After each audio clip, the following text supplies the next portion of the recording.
Ta-da, and we are live.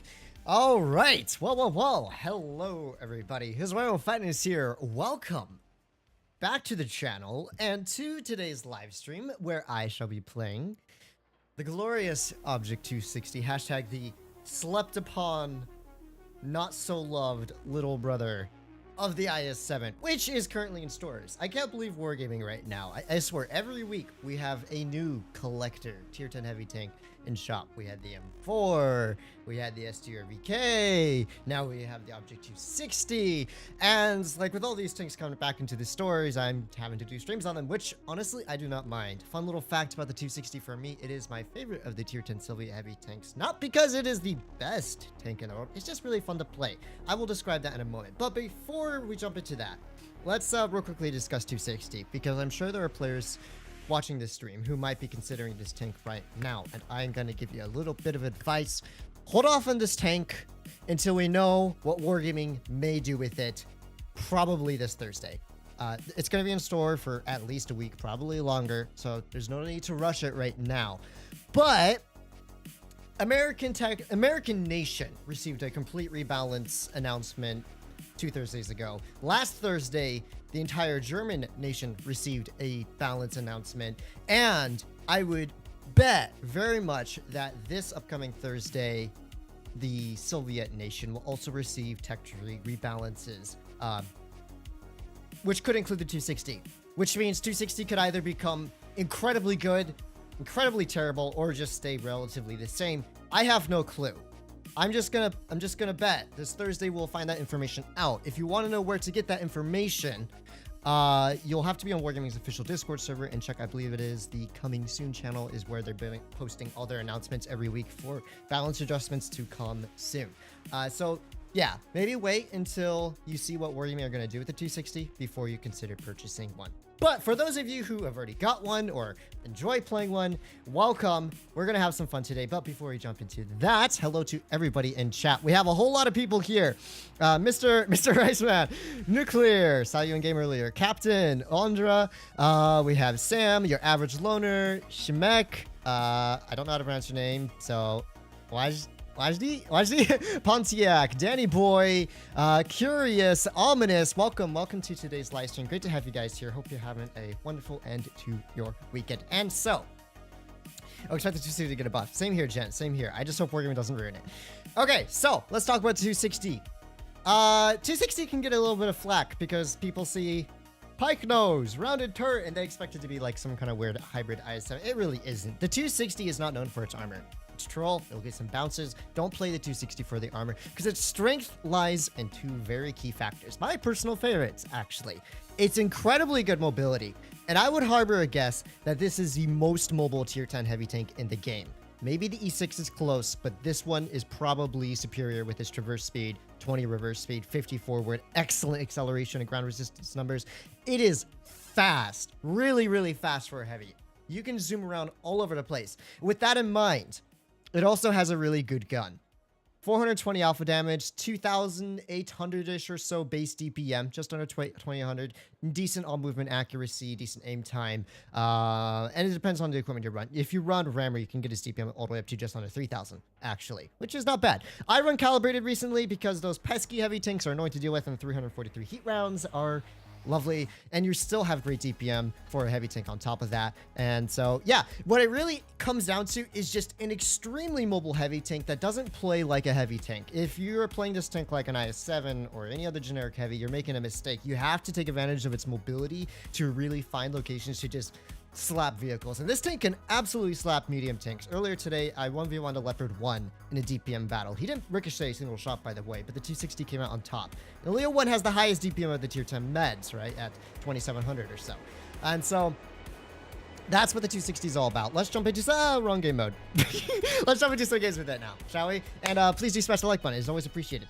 Okay, so here's what we have here. Standard B TVP, enemy team of an IS-7, VK-72, triple TDs. So they have some fairly mobile heavy tanks, and I think what we're going to do here, we're just going to kind of look right off the bat. There are a couple options available. A heavy tank side fight would not work out for my allies at all. Personally, that is my opinion.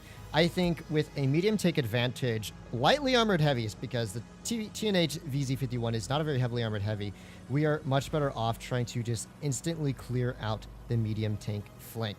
Now, we do have some tanks going up to the left, so what I'm going to actually do is adjust my gameplay and go to a position that I actually really enjoy, and we're going to go here just for some early spots. Now, risky, triple TDs, they could dunk on me if they really felt like it, but if we're able to pull up into this bush, we might be able to get some nice early spots off here, figure out if any of their TDs are back on this range. So far, no TDs have been spotted up, but really no one has been spotted up but the meds. I'm going to take it nice and easy for now. Now, if those meds are rotating out through the mid. Okay. So, we see the IS-7 and VK-72 up top. Now, the Minotauro, as a matter of fact, has gone down low. And we also see where the 183 is. Now, there's the TVP. We're going to pull back a little bit, go for a snapshot. We do hit a good snapshot onto his vehicle there. I'm going to pull around this corner. Now, we did lose quite a bit of HP, but we do kind of want to pressure their medium tanks. There we go. Standard B is now down low. I don't know if this T-30 and Minotauro are both looking at me. I should be 183 safe for the time being, as long as I do not overextend around this corner. And if this VK pushes up, I can start farming him out as he is flanking our other dude. Now, if our meds were to start pushing soon, I figured if I pushed into the middle and distracted them, our meds would take advantage of that. So far, they are not doing that. Here's where that 340 heat rounds are actually going to be quite pleasant. So I'm going to continue kind of farming out this VK-72. Has mega overextended here. Pick up a nice kill on him. And you can see right away the gun handling on this tank is lovely. I absolutely adore the gun handling on the 260. It's not the best, but given the alpha damage, the decent DPM, the mobility on this tank, there's really nothing to regret. So what I'm going to start doing now, and hopefully we can angle up here a little bit, is just push down. That way I don't get crossfired out from behind. We got to start clearing out this left-hand side here. What I'm actually going to do is pull a little bit of a flanking maneuver here. 260 side armor goes burr. And with that mobility, I mean, players oftentimes will end up rushing their shots. Now, I mega out DPM a T-30, so we're going to aim a quick shell into the side of his turret here. Perfect stuff. I'll wait for the E-15 to start picking up a kill on this dude, or at least distracting him. There we go. And continue pressuring this flank here. So this is exactly what I wanted to do from the get-go, was to push in behind these dudes and pressure them. That way we can just instantly clear out this side. And the 260 is perfect for that. So you can see when it comes to heavy tank game players, aim for the fuel tanks of this dude maybe, you do not play this vehicle remotely like your kind of classic heavy vehicle. Now, I'm going to put one more shot into this dude. Hopefully we can high roll and kill him. Okay, was not expecting that, but that's fine. He gets taken out anyways, and the standard B is trying to run away. Let's see if we can traverse around fast enough. High explosive shell, 448. We've already dealt 3,000 damage, so not the most exciting first game. We still easily pulled out 3,000 damage here, so I think in that regard, it wasn't too shabby. Let's put a quick kill shot into this dude, and oh my gosh, this gun on the move is surprisingly good. Okay, so now we can just push in. 3,300 damage is probably all I'm going to do here. I expect the Sheridan to kill the IS-7 before I can get to him. Unless the Sheridan fluffs his shot, in which case, please do. I want some damage here, buddy. Give me some of that damage. Gimme. IS-7, please turn around. Do not get nuked by the Sheridan, please. No, he's so dead. He's so dead. Is the Sheridan going to mess up a shot? Oh, come on. Give me that 3.8k damage. No. Oh, the Sheridan messed up a shot. No. I was too late. Okay, so we got a decent game out there. And right away, yeah, 260 does not play like your typical heavy tank. Now, when I said the tank has some troll side armor, it definitely does. Apparently, that's an ace. 3,500. Oh, by the way, I'm so sorry. C, thank you for the donation. You said ace earlier. It looks like I got it first try. Oh, привет. Okay, so yeah, not a shabby first battle. Side armor. One thing to know about the 260s, actually does have a space side. So if you're pushing in, see if you can bait players to shoot your upper side. Obviously, the part where your tracks are located is beyond weak. You're going to get auto-penned there all the time. But if you're kind of just zigzagging around, you can actually get a surprisingly high number of ricochets on those spaced armor slabs. Nothing to rely upon, but something to maybe make the tank a little more troll. At least that's the way I view it. Because really, in the end, I do not play this tank for the armor. And you should not. But man, I just love the playstyle of this tank. Being so mobile, it gives you so many options. Right now, I would say the T95 E6 still is a bit better because the E6 got that high gun depression, higher DPM, higher base pen, roughly the same mobility. I would say the E6 armor profile is even fairly similar. So, yeah, right now the E6 is kind of in a better place, which is why I'm saying wait until hopefully Thursday when we'll get information to see if we're going to make this tank a Giga Chad. But for those cultured enjoyers who like maybe not the most OP heavy tanks, this is definitely one that I have grown to really enjoy and absolutely do not regret purchasing on my account last time it was in shop. So we're going to kind of just spot this crossing here. So far, no one has been spotted moving around the corner. And that makes me think their team is probably headed in towards town. Now, thankfully, this tank is nice and nimble, so we will be able to pull a quick flank here. Hopefully there's no TDs in the back, but I would like to be able to spot that inside crossing right away if this 268 were to pleasantly get out of my way. Thank you very much. E50 and 4005 still hesitating. Usually there's tanks right around this corner up ahead, so you do have to be a little bit careful when you're spotting here. Okay, so far no one. With 6 degrees of gun depression, we should have just enough to work here. We do spot an IS-7. We also spot an Emil. Let's put a quick shell into the Emil. 478 damage dealt. The enemy Sheridan is trying to hopefully make a break for it here. Go on, you can run for it. Run for it. I'll hopefully put a quick shell into his side there while he's running away. 389. And we have still spotting up this crossing really nicely. And so that's exactly what I was hoping for. Early spots to kind of trap their team inside of the park here. We do have an E4, so let's put a snapshot into him. And you can see we actually do get a ricochet right off the turret there. And so, yeah, I'll occasionally ricochet. But did you see that traverse speed? Like, that's one thing I want to note right away.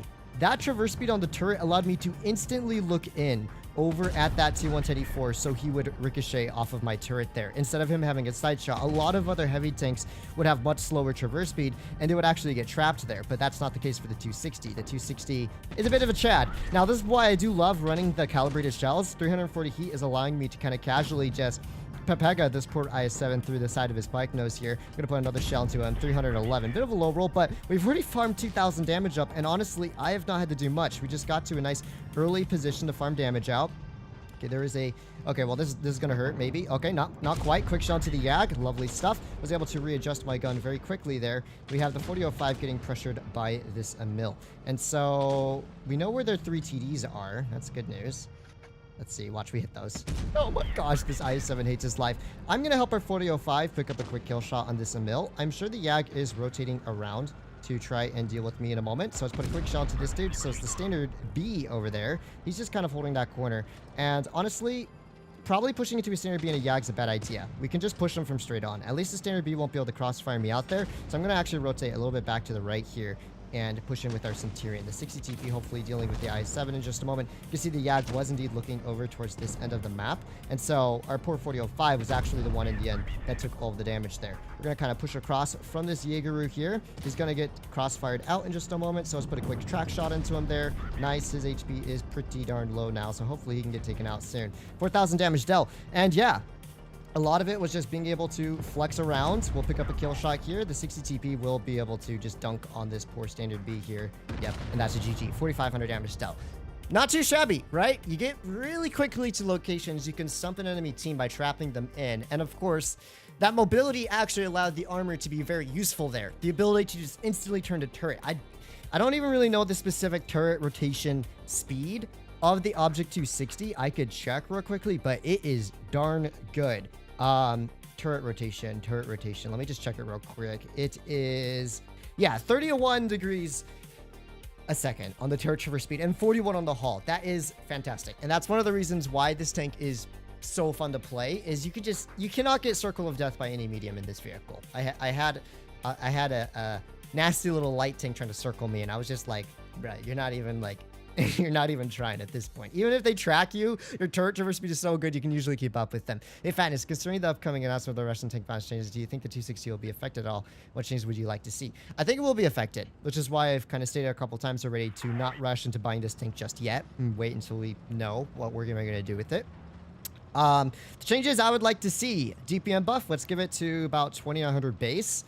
Maybe slightly better pen, so running rammer would be more viable. That way it's a DPM mobile heavy tank, but I honestly don't think the tank needs all that much changed about it to make it very, very good. It's just some small changes. The one thing I don't want to see Wargaming do with this vehicle is reduce its mobility in exchange for armor, because that kind of defeats the whole purpose of this tank, in my opinion. I'm still going to kind of spot up this corner here, but I don't want to overpeak it. They do have triple tank destroyers. Okay, so we see the enemy 260, the enemy 268, and enemy 113 have all kind of pushed up into the middle here. I'm sure the 268 is about to poke. Let's put a heat shell into his tank and pull back. Lovely gun handling allowed me to easily kind of outtrade him there. Also, the fact that I have a turret's very helpful. Mouse and Kranwagen over here. Enemy mouse is also over here. Now, the question at hand is, do I try and push in with our flank, or do I just keep chilling here and wait for the enemy team to hopefully overextend? It looks like the enemy's mouse is already already getting quite aggressive here. Let's see if we can get ready to start putting some shells into his tank here. Quick shot through the front of his turret maybe, and then pull forward a little bit.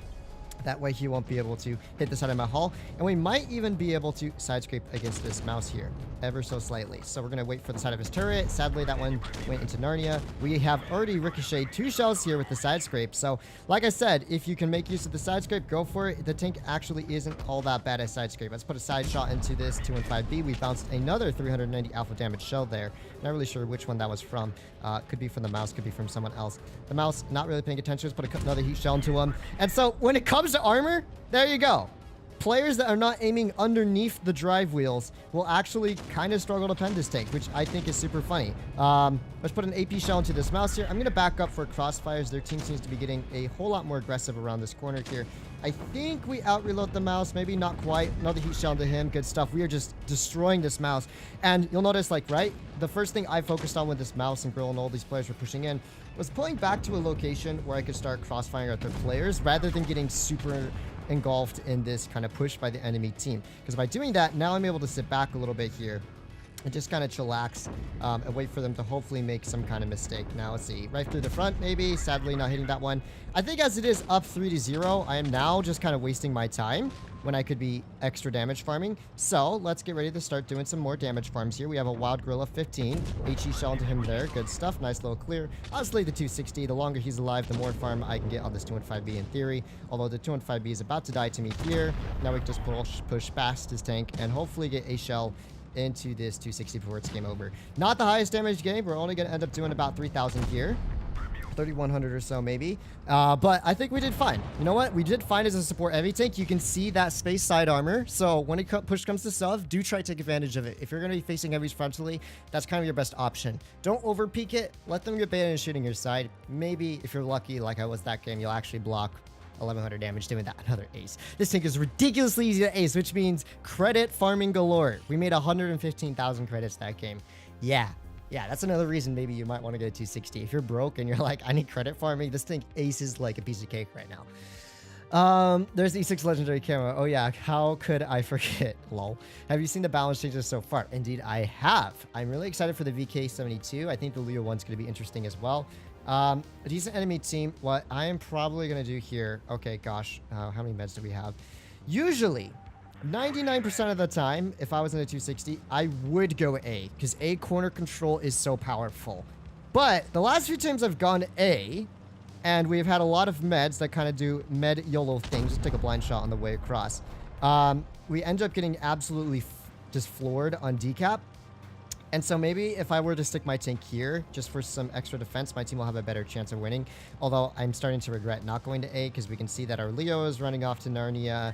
Our Sheridan is also in Narnia. It looks like our Vickers isn't even spotting the crossing, which is a bit of an issue, as I was hoping you'd at least spot it, but tanks have crossed to the corner. I'll have to do the spotting myself. So, we know there's tanks here.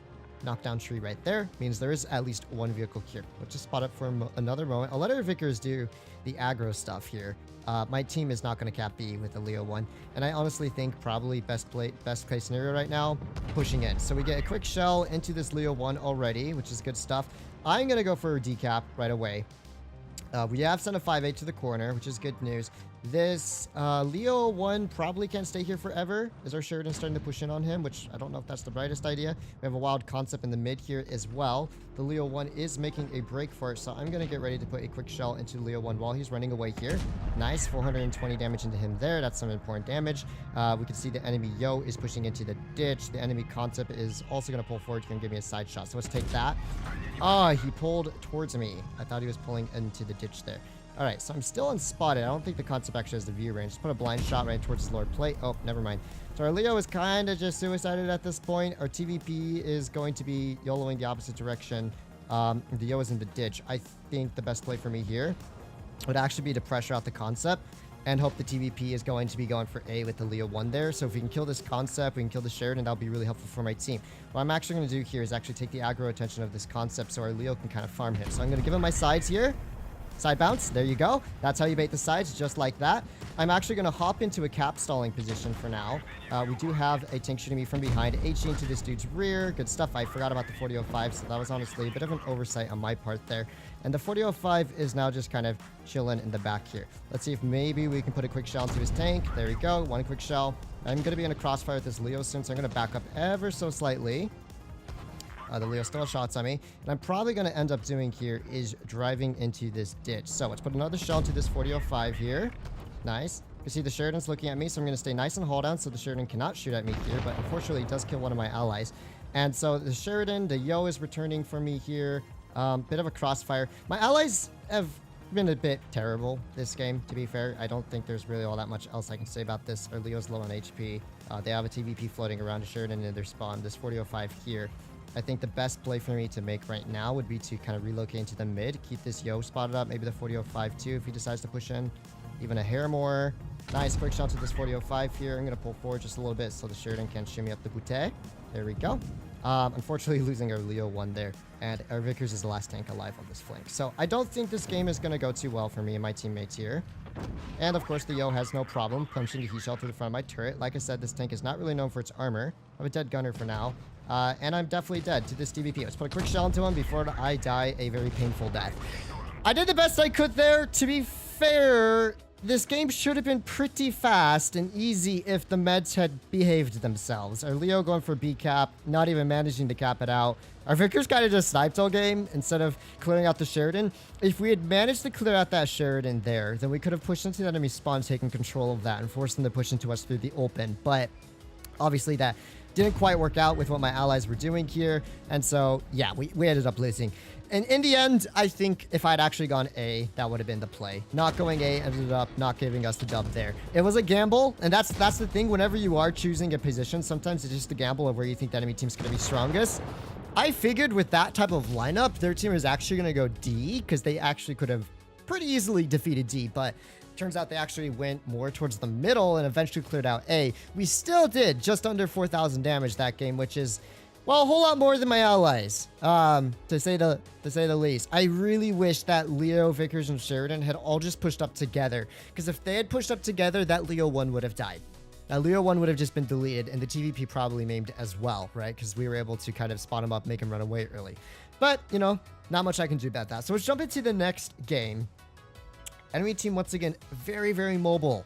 So, do we try to take bridge or do we try and take med side? I think we're going to go help out med side. Personally, I doubt they're going to send too many tanks to this end of the map. They could. They could. Maybe even YOLO it. But honestly, I don't really feel like dealing with the holdown Badger and STRVK if I have to push into them when my meds will probably lose this side if they don't have a heavy tank. I, for one, think very likely their whole team's going to head on over to this side. So I'm going to get ready to dig in for a fight over here and see how this goes. Now, our Progetto, really, really aggro. Enemy Sheridan has now been pushed back ever so slightly here. He's actually kind of sniping in the back. We can see the M48 patent over here in the mid as well. Now, the Sheridan can't really shoot at me just yet. Enemy Hori is in the middle here. Let's put a shell towards him. Not able to hit him. So far, things are kind of going as I had anticipated, with the enemy team being really kind of aggro over here. And it looks like they do have some vehicle sniping in the back. Let's put a quick shell to this Hori and back around the corner. Love that 20km/h reverse speed. Allows you to escape from tanks like that Hori pretty quickly. It looks like the 907 might be a little bit overextendo here. Sadly, the Progetto's corpse getting in the way. All right, so the Badger, as I kind of anticipated, is just straight up sniping on that right side. Can't back up too much here for the time being. We do have a wild Gorilla 15 here. Can't quite hit him. That's okay. And we're just going to have a bit of a Duggan fight on this end, I think. In the end, we're going to have to clear out the Sheridan and Hori. Those two players are a bit more aggressive here. They don't also have as much cover fire. Hori getting taken out finally. Nice. We know where the Badger's crossfires are at. Let's put a quick shell into this STRV. 391's a bit of a low roll, but hey, he's now a one-shot. Got double tracked there as well, so that's always a plus. He's just going to back up. I actually might push across here. Yeah, Badger is kind of in Narnia right now, so this is a good opportunity to kind of push up and hopefully pick up a clear on this STRVK. But STRVK do be kind of trolling right now. Our poor 121. receiving a couple of ricochets here because the 260 side armor goes burr. 907 still in the middle here. Let's put a quick shell to his tank's track. There we go, keeping him in place for the time being. We can even angle out here a little bit if the Sheridan gets any bright ideas. Although, to be fair, I don't think he can even really shoot my hull at the time. Let's see, there's the Patton. Patton doesn't really have shots on him. And I guess we have already just won that battle. So, this kind of went how I expected them to. I'm sure the girls can try shooting me from the left here soon. Not really the highest damage gain. Very much a sweep on this side, but no, I'm glad I went where I did. I wasn't the most useful target, but hey, at least I helped my allies clear this side out. To be fair, I think they honestly could have cleared this side out without my assistance. Maybe I could have just had a bridge, but then I would have had a Badger staring at me, and Badger's no fun to deal with. So, put a quick shell into the Badger here. Got a nice little flinky poo on him, so I'm going to try and take advantage of that. We know the Gorilla is around here as well, so I'm just going to pull straight on forward into Mr. Gorilla 15. Nice little HE shell there, 2,000 damage dealt. Yeah, definitely the lowest damage game of the stream so far. I was just a little hesitant to push in. I wasn't really sure how their team was going to play that out, so I was a little passive. If I wanted more damage there, obviously, YOLO in sooner, get more farm, easy dubs. But probably our first non-ace. It feels bad. Our first non-ace worthy game of the night. Honestly, yeah, 100 with it. The turret armor is pretty good. The turret armor is decent. Just don't rely on it. I just have to emphasize so much for the 260. Do not rely on its armor. It's there. Kind of use it, but don't rely on it. Just assume 50% of the shots aimed at your turret are going to hit one of the weird flat angles or auto ricochet into your engine deck and pen you. That's happens so often that if you expect to get ricochets, you're not going to get any. If you play really passively and kind of like make your shots harder, then you actually will get some. That's just how the turret works. Anyways, we're going to go med side for the start of this game. Reason being, I don't want to deal with an AMX M4 MLE. That tank is just way too armored if he's hauled down on the ship there. I'd rather kind of help my team clear out med side as quickly as physically possible. So far, our T-22 is doing a fantastic job of not spotting the cap. Great stuff there. They do have triple TDs. All right, let's see. Maybe we can hit a quick shot into the Sheridan. Sadly, that one goes a little bit amiss there. I'm going to hook a slight right here. I'm going to have to get the cap eventually. I did kind of send it, but I'm going to wait till I'm unspotted just for a moment here. Wait, maybe not. There we go. Okay, I'm still spotted. Anyways, we're going to lose A pretty quickly here. I think that's just a given at this point. They're even going to start shooting at me, which is why I'm angling my turret back just a little bit here. Maybe a blind reset. Oh, the blind resets! Well, it wasn't quite blind, but when I shot, it was blind. Okay, guys, that's what matters. There's the E4. There's the Yo. They're probably not going to poke us. We're going to get the cap here. I should have been pre-aiming for this Object 140's escape, as I'm sure he's going to run away any moment now. Quick shell towards... Quick shell towards... Getting trolled by the gun a little bit there. Okay, 140's still going to make a break for it, I assume. Or maybe not yet. The T-30 is in the open, though, so let's try and take advantage of this T-30's position here. Put a quick shell to his side, pull back a little bit here. The 140 is still going to go down, that's for sure. And this T-30 seems to be a bit distracted for the time being. So I'm going to put another quick shell into it. We're going to track him so he can't traverse his turret with his hull. That way, by the time he does fully traverse, I will be out of his line of sight. Nice stuff. The 7.52 is kind of just big chilling over there. Let's put a quick shell into this Waffenträger as well. We're just farming up the mid for now. 7.52 should have that dude in just the time being. And this dude should die as well. Nice stuff. All right, Waffenträger maybe giving me a little hair of a shot. I'm going to go for it. Maybe we'll hit it. I don't know. We will find out. I had 2,000 flat damage last I checked. So if it's higher than that, we know we have hit some shells. Allies are still not really pushing in. Another blind shot towards this Waffenträger here. That Waffenträger kind of needs to die. The problem is I can't really push on him just yet. So I'm going to work on defending our flank for the time being instead with our lovely fast traverse speed and stuff. Good stuff indeed. Our 268 is sniping in the back. We know where the Yo is around A. We know the E3 is in the middle here. Waffenträger picking up a kill. He looks like he evaded all of our blind fires, but we can finally hopefully pick up a kill shot on him. Really important kill shot there. The M4 is going to be pre-aiming for me. Same with the E3. Although they're kind of stuck now. So maybe not the worst case scenario in the world.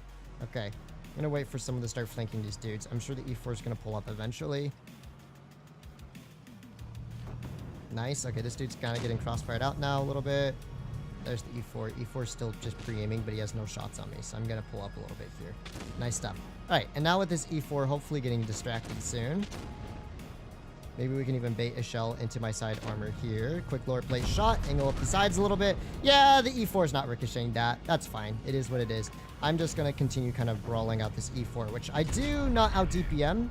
but hopefully with the support of even one ally here. One ally here, maybe.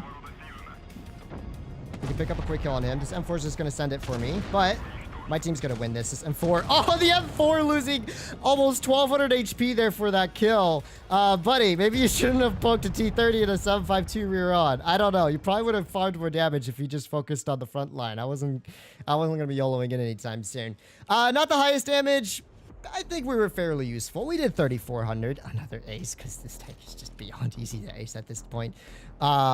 Yeah, could have been more damage, to be honest. I was a little uncertain there where I wanted to go and counter push.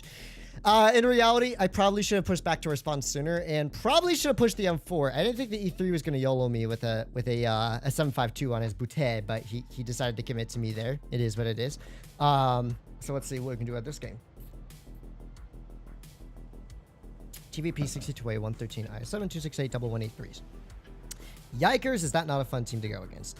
I think I'll probably kind of end up doing the same thing here. If our meds are going right, I'll try and cover mid. Mostly to keep their TDs spotted up. If their TDs are spotted up and in the open, then they won't be able to commit here.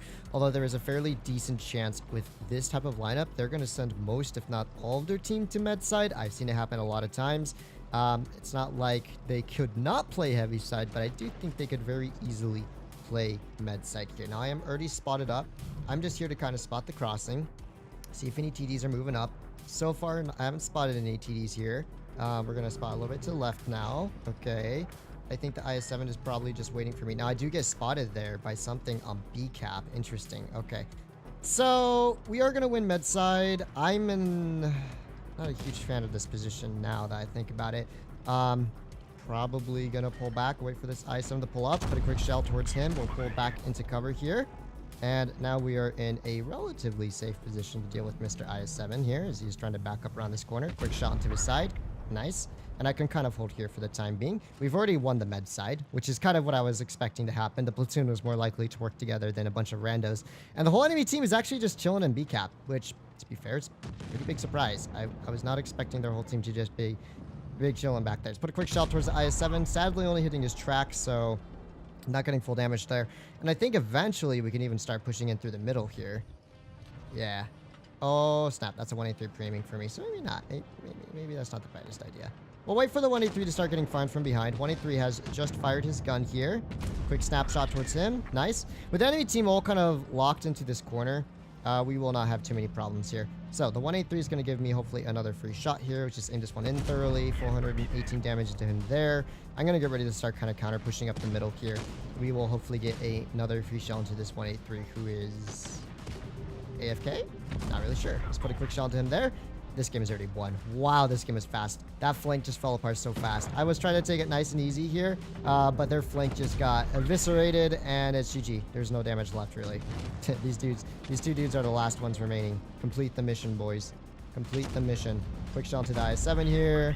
At this point, it's over, so GG. Girl's about to pick up the kill. Oh, 7-0! 2 minutes and 20 seconds. Ah, goodbye, farm. Farewell. My meds absolutely killed it there.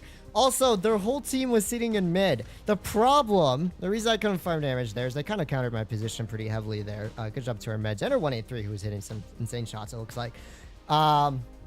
Is I had the 113 and the IS-7 kind of looking down my way. They also had a 183 that wasn't spotted, probably sniping, waiting for me to poke. You know, 260 is nice, but when you get hit for 1300 hash, and then you get tapped for 460 by an IS-7, and then 420 by a 113, you're pretty much dead, right? So I wasn't going to risk pushing in there and getting my team killed for no reason. But it also meant that I wouldn't really get any farm in the end result, because once our flank came and cleared them out, it was just over. Oof, my connection was so bad, it wasn't working until just now. Feels bad, man. Fatness, win challenge streams. Oh gosh, it's been a while. I'll have to think of one eventually. Supremacy. Okay. I'm personally of the opinion that in a Supremacy matchup on this map, you're actually better off trying to hold AB and forcing the enemy team to push into you than taking hill. Personal opinion. You can play how you want on this map, but for me, this is what I prefer to do. I'm at least going to cap A. They do have tanks on B. And see if we can rotate out through the town. Now, they do have a 183. They have some other tanks. You know, our team on the hill is kind of just running away at this point. We can see that the 183 is kind of just waiting here for me. Let's put a quick shot into this 183 there. Good stuff. So we do get a nice early shell into this 183 there. We still have allies for support. Now, we're going to have to start pressuring eventually. The question is, how can we do this safely? 183 obviously is going to be my personal priorities, but another shot to this 183. He's on reload again. We'll have to watch for a crossfire from the hill. Enemy team finally getting onto the B cap here, it looks like. I mean, C cap. The 183 has been tracked. We should be able to pick up a quick kill on him. Good stuff. Now it's about time we clear out B cap. If we can clear out B cap, then my team has a decent chance of winning this. So, yeah. Let's clear out and try capping B first. What on earth is that? Oh, it's an AFK. Okay, are both heavies AFK or just one? Not really sure which one's AFK, so I'm just going to push in here on the IS-7 so we can pick up a quick kill here. There we go. Clean shot on the IS-7 here. IS-7's about to get just absolutely destroyed here. Is this an AFK tune or just two randomly AFK players? I'm not really sure. Okay. What the heck? Bro, people are going to say my matchmaking's rigged. I swear, this never happens. Okay? I promise you. Where they have two just AFK heavy tanks. I don't get what their team's doing here. They're loaded into the game, by the way. Because you can tell, if their guns drop, it means they physically loaded into the battle. But, you know what? I'm going to go for the farm as well. This game is going to be a sweep with two tier 10 heavies being AFK. There's no point in me really waiting it out too long. Alright, one more shell into the C-100 maybe. Nice. I mean, we're going to cap out if nothing else. Anyways, I'm going to get ready to push in here. This 268's kind of getting in my way a little bit. That's just GG. That's just a straight up GG. Supremacy is kind of a rip in this case because, yeah, no farm. All right, quick shell into this bash shot the on there. Good stuff. And I guess our poor Badger's going to go down. Oh, no, that's so sad. It means I have more damage to farm. Let's just ignore the bad chat. At this point, it's a damage farm fest. Got to do what you got to do, ladies and gentlemen. All right, 268 fluffing his shot there, it looks like. I'm going to just YOLO in on Mr. Progetto here. So I can get more damage before we cap out, hopefully. All right, quick shot into his sides. Good stuff. And, yeah, well, unsurprisingly, the game was very one-sided when they have two tier 10 heavy tanks that are AFK. They weren't even platooning. I don't understand these players, man. I don't get it. People are going to be like paid actors, man. What the heck? 97,000 is 57% win rate. Okay, that dude's kind of, you know, he's a 40%er with sub 30k. I guess I don't expect that dude to be AFK. How bizarre! Wow. Wow. Very intense, close gameplay. I was sweating like crazy to try and farm damage before we capped out. All right, guys. Hi, how are you going with the tank fatty? Not bad, actually. So far, we've been pretty vibing in the vehicle. Yeah, I love this tank so much, man. Okay, let's go bridge side. Now, this game, they have double IS-7s, a 62A, and E5. Theoretically, if they go for a kind of hold-down gameplay at the bridge side, I'm going to just struggle heavily, even with 340 heat pen. But also going town, if they go town, we are just going to get destroyed. So, I'm going to choose the path of enlightenment, which is to go with our Sheridan over here and try and clear out Med's side. Let's see if he spots anyone up crossing, or if I spot anyone up crossing. It's so far absolutely no one spotted up, which kind of proves my theory that their team is actually going to go town. I expected that when they're this heavy. It's not unsurprising. My only concern is that they're going to have a 183 sitting in the back that's going to hesh me, and knock on wood, that probably will eventually happen this game, but we'll see. I gotta start crossfiring out their team when they start getting more aggressive in town here, which is really important for my allies. And so, hey, there's the 183. Quick shot into him there. Oh my gosh, 183 just getting bamboozled already. So, that could have been a worse start for sure. Or wild IS-7. There's an E5 there looking at me. Let's angle up our side just a little bit here. Alright, we managed to angle up just in time. We might even be able to bait a shell from this IS-7 here. Sadly not. He shot for the front of my tank, but I do track him. The 268 is just going to pre-aim me around that corner, which is fine by me. He's not going to do much there, which means if he's sitting there pre-aiming at me, he's not going to be able to work down the main front heavy side here, which is cool. All right, so he just is spamming HE at this point. That's fine by me. Oh, a 62A pulling up. Let's just back up here. So now the enemy team are getting a little bit more aggressive on me on this side. We're just going to keep backing up.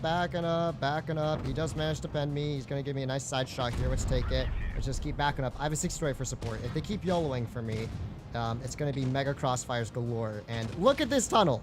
Look at this tunnel. Maybe a track shot? Not quite. This poor player absolutely tunneling his dreams out onto me right now, but he's dead, so nice play, I guess. The only problem is I'm actually going to get taken out by the 268 here, unless I can bait my sides, which I can. I figured that would happen eventually. My team should absolutely be destroying town right now. The only player they're facing at this moment is an E100, and so, yeah, there we go. Enemy team through. That's fine. They threw all map control to YOLO back for me and a Sheridan. Our 62A made a nice rotation out of there, so he didn't die. I highly doubt their team's going to win this. I mean, my team could still throw. It is a possibility. The whole reason why I was fine getting YOLO'd there is because, once again, they sacrificed 4 tanks from the front line, which allowed those 2 dudes to get isolated in the corner and absolutely just die. So no farm for me, but I think in terms of just being in a really annoying position, this Yo is terrible. That Yo just bounced 2 shots off an I-7 that was cresting a ridge, dude. That was... Okay, guys, stop broadsiding them. Watch us and get racked. Not quite. Oh my goodness. They're making it look so hard. It's a good thing their team got baited when they did. Do you think it needs some kind of buff to compensate for its bad gun depression? Honestly, the gun depression is not bad. Like, we were able to work that ridge line pretty comfortably. Even though it's 6 degrees, the tank's so tall that you can kind of look over a lot of small hills, which is nice. You guys aren't going to lose this, right? Okay, there we go. E5 gets taken out. 268 is getting... 268 fired a lot of damage this game, probably. He's going to go for a 62A here. 62A, back up faster, buddy. I believe in you. I believe in you. No, don't turn. Don't turn. Oh, buddy, if you just backed up in a straight line, you would have been able to escape him. Now you're dead. 268 fluffing his kill shot. Ow.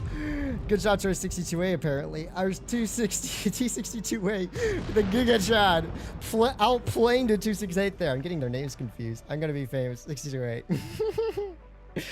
Oh my goodness, what a game. We farmed okay. We still did 2,000 damage. Considering we got absolutely YOLO'd by this fool who full healthed himself for 3 shots of damage there. The 268 did better, but also he completely abandoned the front side. Basically, good game T62A. My whole team did great, except, well, yeah, except for the Yo. The Yo did 400 damage, but everyone else on the team did 2K plus, and I was still second to bottom getting YOLO'd there. But you know what? That's one thing you have to kind of accept when you're doing those flanks, is there is always a decent chance. And, you know, I was kind of a bit nervous about it, but I was fine with it in the end, because when they send 4, 3, 4, 5 vehicles from the front line over to YOLO a couple of fast tanks, one of which got away, you know, then they just lose all kinds of map control. Now, what we're going to do with this game is I really don't feel like getting bombed by TDs through this side and facing a mouse that I can't pen really easily and a Kronwagen that's haul down. Instead, our poor TI2 here is completely isolated. Now, in a lot of other heavy tanks, I would kind of go up towards C or try crossing the river or something stupid like that. I'm just going to just gas my way straight on in towards A side here and hopefully help my TI2 clear off hill. I doubt they're sending anyone except for those TI2s to hill. It's a very low chance. I mean, you never know with these puppies. They are really hard to predict. But there's the Kron, there's the Jag, there's the Waffenträger. It already seems fairly likely that their team is sending everyone over towards the middle / sniping and just kind of leaving the hill to 2 T92s. I mean, they have a numerical advantage. It's not a huge surprise. Let's see if we can spot anyone up here in just a moment. Okay, so we do find the Ti2's presence here. And I'm actually just going to get super aggressive on him right off the bat. And, well, gun depression kind of a bit wacky on that ridge there, just a little bit, huh? All right, this Ti2 getting pressure off the ridge. We're going to wait for the grill to maybe give me a shot here. He does manage to pen the corner of my turret. And that's what I'm saying when I'm like, every time that you think your turret armor is going to do well is when it will not do well. So don't ever rely too heavily on the turret armor of this tank. Anyways, for now, that's where the other Ti2 is. Boo, you guys are so lame. You guys are so lame. Anyways, for now, I can just kind of push on over to the middle here and get haul down on this ridge and start farming out their team. Hopefully... Wow, I was not expecting there to be a mouse there. What the heck are you doing there, buddy? He's okay. The mouse can't kill me. I'm in the Colabano position. So the mouse is in spawn. Yeah. Mouse is in spawn. Wow. You can't really push on me. I've lost a lot of HP crossing here. To be fair, the whole team was just set up there to snipe me. But also the mouse can't really push me very easily. I mean, he could try. Could try, but his tank is so heavy, I don't think he would get up very easily here.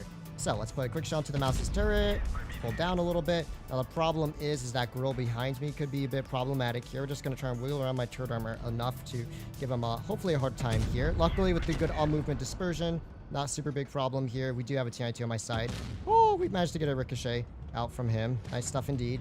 Another shot into this mousey poo here. I'm probably dead. Yeah. You can see that the turret armor of this tank is really, really bad. And that's what happens when you rely on it too much. Now, mind you, that mouse is just hitting the base of my turret there. Very lucky, because the mouse gun handling is terrible. I thought I would be fine there with the crossfire from C, but then I realized everyone's sitting in Narnia. Our TI2 has been zero help because he's just been sniping the Kron here all game. We'll be fine. I think my team's gonna win it. So you guys don't get bored. Let's just take the I7 for a YOLO run while we wait. It was a fun attempt. And you know what? We did manage to get their TD to get off the main hill. We did manage to basically get the mouse onto 800 HP, which is a lot for a full HP mouse when YOLOing in. I can't believe they just have a mouse sitting there. That TI2, the TI2 lol, I know, right? The TI2s are just sitting in spawn. Their team has no map control, so my team, I am 90% sure gonna win that. But I'm just gonna do a Piggy YOLO and an IS-7 because, yeah, why not while I wait? IS-7's kind of memes, honestly.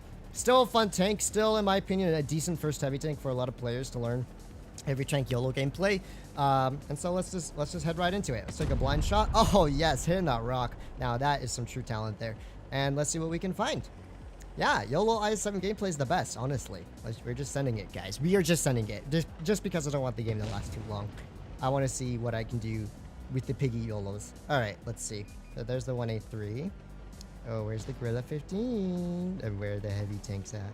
Where you at, buddies? Okay, their team's probably going caves. I'm gonna make the stupidest play you could think of. Howdy, laddies. Howdy there. Oh my goodness, there's an IS-7 on my left here now. Let's put a quick shot towards him. IS-7 gun handling goes bird. Lovely, lovely. Okay, so my team is not gonna hold caves very well here. This IS-7's getting super aggro on me, which is fine by me. If he does decide to push back, I can actually start crossfiring him out here. Oh, hi! Hi, lads! How's your day going so far? Let me just kind of reverse angle it up a little bit here. There we go. I didn't think the heavies were going to send it back for me. I thought they were going to clear caves. Good for them. Good for them. I'm so proud of them. That was quite the counter YOLO by them. This I-7 should get taken out pretty soon, I think, anyways. I'll just hold here, honestly. We might be able to hit one more shell into this I-7 before it's too late. APCR, right to the side, make him a one-shot, good stuff. I-7 getting ruined. Yodeling around an I-7 is so memes, man, honestly. It's so memes. Yo, yo, yo, yo, is that what I think I see over here? Oh yes, 57, give me those side shots. Give me those side shots, buddy. Yes. Bop. I'm hold on here too, so I don't have to worry too much about this dude. I mean, his ammo rack is damaged anyways. Maybe we can even rack him. Watch. I-7 RNG is about to go burr. Sigro mode. Never mind. It's not. Well, it is, kinda. We're still getting ricochets. Wow. The aggro gameplay. Only an I-7 can do this type of stuff and get away with it. Alright. So now we have a 183 on my right. We have this M4 who's just kind of chilling over here. Since I'm a damage farmer, I'm definitely going to go and be selfish for the damage. Watch me get racked by the 183 as compensation for my selfishness. I'm waiting. Greed is a nasty thing. Oh, hi, buddy. Hi. Okay, he shot Hesh. And we YOLO back for more damage farm. Yeah. This is why a lot of players, like, will mess up with the 260. They think they could just do IS-17s, which is YOLO like an idiot, and get away with it. When in reality, you can't. So, yeah, 575 max roll there. RE50M is just big chillin'. Dude's having the time of his life. 3k damage. Easy peasy, lemon squeezy. 268, probably about to die here. And he dies. And, oh, come on, poke me, young one. Poke me, yes.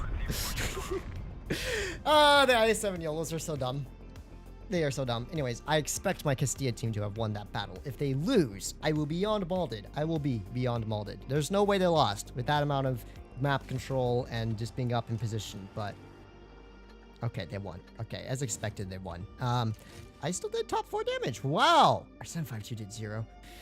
Oh boy, that mouse was so annoying. He kept petting my turret. He's so lucky because the mouse's gun handling is terrible. Okay, back to the T60 we go after that rather uneventful gum. Left funny IS-7. I know, IS-7's so dumb. Why are you playing IS-7? Because I died relatively early in my 260. I didn't want you guys to watch my 5 remaining allies sitting there in a snipe fest on Castilla. That would be so boring. So I took the IS-7 for a quick spin. I had the best game IS-7 yesterday, but I got 6% damage ace with it. Nice. Fans, what do you thought in, we won't notice that this tank is not the Object 260? Really? Ayo, have some clemency on me, okay? I was just taking the ISM for a joyride while waiting for my 260 to get out of what was a camp fest in Castilla. Castilla camp fests are never fast. My allies are all going left. Never mind the fact that we have a 260 and an M4 that can go haul down, and an M4 that can go haul down, and an M4 that can go haul down and be practically unbeatable on A. My team all want a yellow med side. So you know what? We're just going to be the good old lad over here that spots med side, heavy side crossing, I guess. Not that I'm going to spot anything. I got here way too late because of my initial trajectory. Well, actually, maybe not. Quick shell into this Kampfpanzer. Nice. I don't know if he spooted me. He did spoot me. Ooh, scary. Let's pull back. So, here is what I'm thinking. What we can do to salvage this game. My team are just gonna full send across up top. Never mind map control. Who cares about map control? They're just gonna throw all their tanks around Narnia. We have a wild bash shot the on over here. Let's put a quick shell into his tank there. IS-7 is now waiting for me. Okay, good stuff. I wasn't sure the batch was gonna continue YOLOing me, so I kind of got a little nervous there for a moment. Let's see. Is there going to be an E4 here? I don't think there will be. We might even be able to continue pushing across. May as well. Bash shot Theon is still in the open. Let's just put a quick shell towards him there, making him a one shot for me. I don't think I'll reload in time to pick up a clear here. Oh, maybe we can. Oh, so close. So close. You know what? My team's gameplay, not most advisable, but we might be able to make it work. You know, we just might be able to make it work, guys. We might be able to make it work here. I don't know if I have shots in the C5. Not really. Let me think about where I would be best suited for this game. If I push into that kind of mid-side, the issue is the E4, the E5, the T1 LT could push back and crossfire me out. Not really ideal in my opinion. This E4 is not currently in a position that he can shoot at me.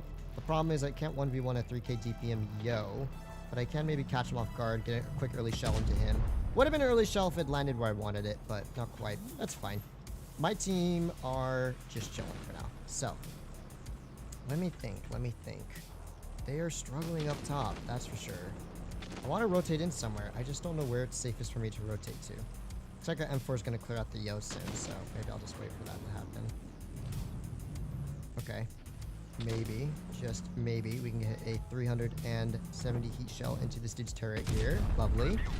Angling my tank up. That's where having a really tall tank is actually kind of chill. Because you can just like look over cover that most vehicles would struggle with. Okay, E4 just fired. Here's what I'm going to do. I'm going to put myself into a position to start dealing with Mr. E4's running away. E4, 200 LT are both running away. We got to clear this flank here. So my team is actually creating a bit of a nice diversion on this flank. One that I really hope to capitalize on. So that's what I'm going to do here. We're going to try and capitalize just a wee bit on this flank. Quick shell into this Kampfpanzer's Boutte. Good stuff. We're going to pop the adrenaline here because I'm sure the E5 is going to counter YOLO for me. And he does indeed counter YOLO for me a little bit here. Quick track shot into the E5. I out DPM the E5 by a pretty significant long shot here. So, because they're going to counter push on me, let's give the E5 a little bit of side armor here. Maybe he's just going to roof pen me at this point. Oh, wait. Maybe he doesn't have the gun depression, which he totally does not. Good stuff. So that was a good counter push, and that's why having a mega mobility is nice, right? We can see their team was their attention was diverted there. I had an AMX up top that could push with me, and luckily he was intelligent enough to do that. And now we were able to clear out the two heavy tanks that are kind of holding A side, and now we don't have to worry about that crossfire the slightest. The only thing that's still problematic is this Yo somewhere back here. All right, there he is. Quick shot towards the Yo. Not too much of an issue anymore, is he? Okay. So you know what? This Yo is isolated, I think. I'm just gonna full send it at this point. Yo, my gun is insane. We hit two shots on. We hit a shell into him on the crossing there. Not too bad. While he's on a bit of a reload here, let's just load up a lovely little heat shell here for the corner of his turret. Good stuff. And let's see. Is he gonna continue giving me shots? Oh, he's gonna be tempted by me. He's gonna be tempted. He's gonna be like, I want to kill that 260. He wants to kill that 260 so bad. Okay, fired once. Fired twice. Side shot. Puts me at 4k damage this game. That's all I wanted. Now I can die in peace and happiness. However, my allies could still very, very easily throw this game. Oh my gosh! 260 gun goes brrr. Okay, a wild 200 LT is going to poke me here. Let's just angle up a little bit. HE into him. Nice. The Yo probably going to go for the counter push here. I mean, that's the smartest play for him at this point, so I'm just going to push back a little bit. Acts like I'm not pulling forward. Just fired once. fire twice. Now, I think he has a 17 or 19-second reload, if I remember correctly. And so I should have time to put one shell in and just back up really quickly. So, Wild Yo in the open. Quick shell to his side, and we can back up a little bit. 5,000 damage dealt. And you can see we just took it nice and easy. That's all we needed to do to guarantee the chill dub here. So there we go. 3 kills, 5,000 damage. Definitely an ace, that's for sure. And I feel like I actually earned this ace for once. Oh my gosh. What was that RNG though, dude? What was that RNG? Straight up RNG shots for days on that Yo. That Yo must be molded. He took like 680 damage there that he shouldn't have if RNG was even slightly not on my favor for those 2 shots. But it is what it is. So yeah, there we go. 260 doing 260 things, right? You got to work with your team though. You really do have to. Ordinarily, I would have loved to push up to A side, go haul down, and just bamboozle them for days, right? But, you know, with my whole team going up top, I had to adjust my plans accordingly. And then, you know, once we cleared those dudes out, I had to wait. Instead of YOLOing into that middle right away, having the Conf Panzer and E5 just and E4 will pull back and just kill me, and maybe my teammate that was with me there, as I didn't really trust my allies up top. They were not doing too well. I waited for them to get a little bit distracted because I saw our M4 was pushing in. I'm like, okay, you know what, buddy? You push in there. I'm going to do my thing. Anyways, for this game, I'm definitely going to see if I can take A corner. Last time I didn't take A corner, I regretted it. I don't want to have those regrets again. I want to see if maybe this time we can pull it off. It's risky. Taking A side from this spawn is a bit difficult. They also have a 260, a Type 71, and a 5A. And so if I get spotted pushing into the A side, it's just an elbozo moment. Actually, I'm probably not even going to make it at this point. Put a quick shot into this type here. Oh, I probably got spotted there. Maybe that wasn't a smart play. Okay, there's the 5A. I promise you guys, I am not trying to snipe here. It's just that, I knew that if I pushed into A with all those TDs, it was not going to go well. I'm sorry. Here's what I'm going to do instead. Our meds are not taking the middle here, which is a bit of a rip on their part. Type 71 trying to cross was not going to go over very well for him. Oh, come on. Come on, just a little bit more. Oh, there's a little bit more. Oh my gosh. Oh, wait. What's that 260 doing? Will he give me a shot here? I feel like such a noob right now, man. What the heck? Their team is just all over the place. You know what? Our IS-7 is getting a Giga Chad. I'm going to accept our IS-7 sacrifice and farm off of it. This is why I run calibrated, by the way, so I can do this. Okay, never mind. Oh, wait, that's a Badger over there. Okay. Anyways, I'm still going to push back in towards D here. I feel bad for our Progetto, though. Poor blessed soul. Poor blessed soul. I'm going to go spot up D. That was my initial plan, guys. Got a 183 for crossfire to go through the middle here. Now, their 183 could be crossfiring me out as well. Something to consider and be aware of. This Progetto is probably not the most intellectual being in the world. Also something to be considerate of. There's the 140. Quick shot towards his tank. Sadly, that shot goes to Narnia. The Narnia-verse. Our Progetto not yet spotted. Gonna keep spotting up this middle bush here. See if we can find where the rest of their team is at. The Badger, they're probably all on decap, to be honest. As ridiculous as it may sound. I think their whole team is just chilling in decap, maybe. Or did they push out of decap? That's the real question. In that case, oh, there's the Badger. Interesting. We got a wild Badger pushing up over here. Where's my Progetto? Progetto? Progetto's in Narnia. Progetto is confirmed in Narnia. Okay, this is gonna sound dumb, but I think I'm gonna have to retake D. We're gonna ignore the Badger for now. I think that's probably the safest play for me here. 140 is going to struggle. Here's where the 260 is really built different when it comes to brawling medium tanks. We're going to put one quick shell to this dude. We're going to try and keep him perma-tracked as well. Let's aim for these fuel tanks maybe. We're going to keep ramming him. One fun fact, if you keep ramming a tank that's tracked, their tracks are going to stay off because you're moving their tank and it's re-unmounting their tracks. Another quick shell to this dude here. So we have brained on this dude pretty hardcore here. We should have him in terms of DPM. Of course, we did lose more HP than I would have liked on that corner there. Badger's still sending it for me, so I'm just going to run away from him at this point. I don't think there's a whole lot better I can do at the moment. So let's put a quick track shot into the Badger here. Nice. Now, the Badger does have crazy good traverse speed, so I'll have to be really careful. And also 183 crossfires for days. So, okay, we know the 183's position. That's good news. I also know the Kronwagen's position, so also good news. What I'm going to do instead is wait for a batch at the cap B. And I'm going to pull over into a safer position over here. Not the best position, but at least I'm not going to get 183'd. And that's what matters to me right now. I could, in theory, flank this Badger, but the Bat Chat's still floating around, and I really don't want to risk that. Okay, there's the 183 pushing up a little bit there. Nice. Progetto, if you could cap B, my life would be a whole lot easier right now. Okay, there's the Bat Shot Theon. He is overextended just a hair here. Badger, Bat Shot's in the open now.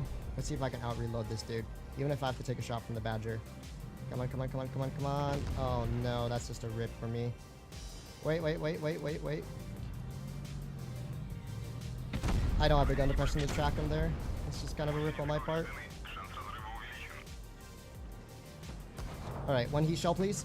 Come on, come on. Progetto, kill him, kill him, kill him, kill him, kill him, kill him, kill him. Come on, Progetto. Progetto. Sorry, Progetto is a lobotomized bot, basically. This dude could have capped B. He could have capped B. He could have pushed him to help us later on. But instead, he's going to get 183'd. Instead, he doesn't choose the cap B. I don't get it. This dude just had the cap stall B. I would have stayed in D if I could have. But yeah, this Progetto was just terrible. Spawn sniping Progetto did absolutely nothing to help me on the D side. Did nothing to help our poor TVP on the D side. He's blind. Why didn't you just pull in towards the building, dude? You could have still decapped. He's dead. Watch. Oh my gosh, he's not dead yet. Amazing. He's dead now. Oh man, dude, why was our Kron so bad? Our Kron could have just turned and shot the Bat Chat. He had 3 shells. He had like over 1,000 hit points, but he just sat there, let the Bat Chat clip him. That's what I get for not taking A. Progetto might have farmed a lot, but dude, he was the worst. He was the worst there. So many things he could have done to help us win. I was taking positions to help us win there late game, but like, oh man. Oh gosh. And her 183 sat in the open and did 0. Our I7 poor soul got YOLO'd, so I can't really blame him. TVP only got a magazine off before dying. Yeah, that was just a rough team. That was a rough team. If our Progetto had pushed in on D with me to kill the 140 and the Badger, we would have recapped D. The Bash shot Theon probably wouldn't have killed our Kron because he would have been more focused on us than the Kron there. Or if he had, it would have been too late.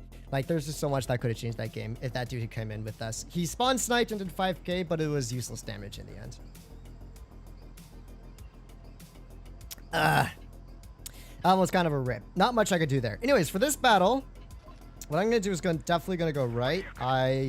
If possible, I prefer not to take a med side engagement. Nothing goes as planned. Absolutely nothing goes as planned, guys. Nothing ever goes as planned. A valuable life lesson. Plans are just projections of what you hope to happen in the future, but rarely do they ever go to fruition as you would like, in which case, always accept the unexpected.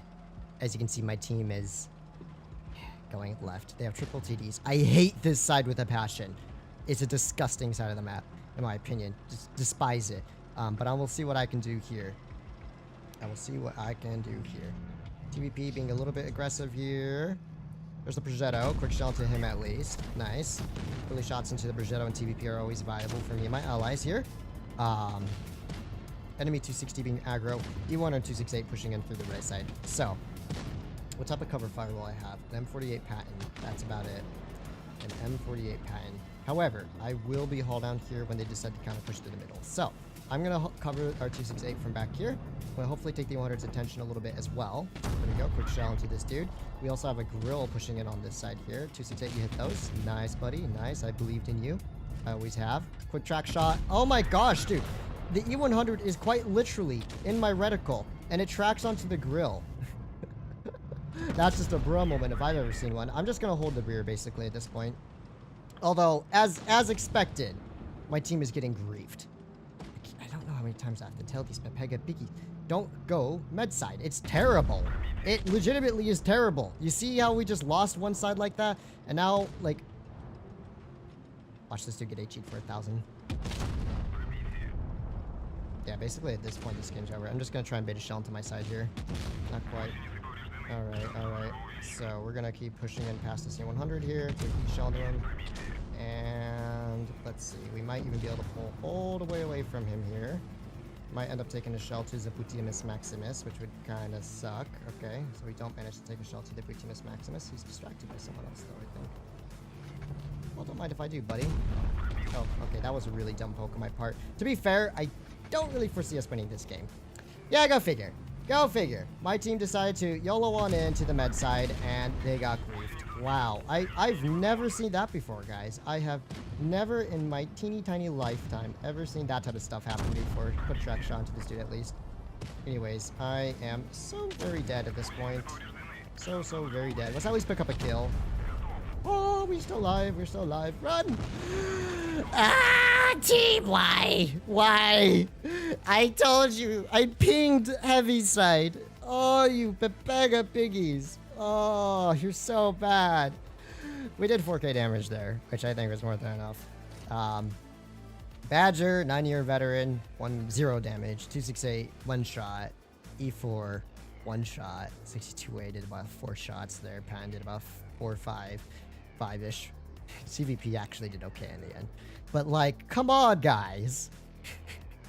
I don't even understand what happened there. How did they lose the front side so horribly? Like, I get it. There was a grill, a 268, and an E100 on the flank. I was keeping those dudes at bay, okay? They weren't doing anything. I was keeping those dudes out of the fight. At least the grill and E100 were out of the fight, okay? But the fact that they also managed to somehow lose, I'm going to go town because it's a Supremacy matchup. The fact that they just managed to get absolutely violated. They were violated on the front side while there was like 3 tanks out of the fight is a miracle to me. Oh, we hit those on the move shots. We are goated. We are goated. Okay. So, some nice early damage there. I'm going to push in quite aggressively. What do I have for support? Most of my team is in town here. That's the good news. The bad news is I'm waiting to get Pepegged by TD when I stupidly poke this corner like a small brain player. All right, quick shot to their 60 TP. I mean, Object 260, a different type of 60. We can see that the Progetto TVP is about to create the big brain diversion here, so I'm going to wait for that, basically. All right, all right. Their team seems split up, maybe. Or they're all just sitting in spawn. One of the two. I'm not really sure just yet. All right, come on, Jaeger. Keep backing up, buddy. Keep backing up, little one. Papa's here for you. Papa is here for you, and he's waiting, and he's ready. Wait, is he looking my way now? Okay, my team on the hill is just getting deleted, so we're going to have to delete this front side here somehow. I know there's a 100 right around this corner here. There's the 260. There's the 100. I'm going to recap A, basically. Okay, I think these dudes just fired, so I'm going to take advantage of that. Put a quick shot towards this man's here. Not quite able to hit him. All right, so what I'm going to do instead is to try and avoid taking a shot from the Jaegers. It's already capped out. Pull nice and close to this corner here. We're just going to brawl it out along here. With the support of a TVP, we should be fine, but at the same time, another track shot to the 100 at least. We can just about perma-track him. Perfect. That was a really clutch track shot there because it basically got his tank killed. We'll have to be careful not to overextend here too much for this very reason. Okay, I didn't think the Minotauro was going to be there already.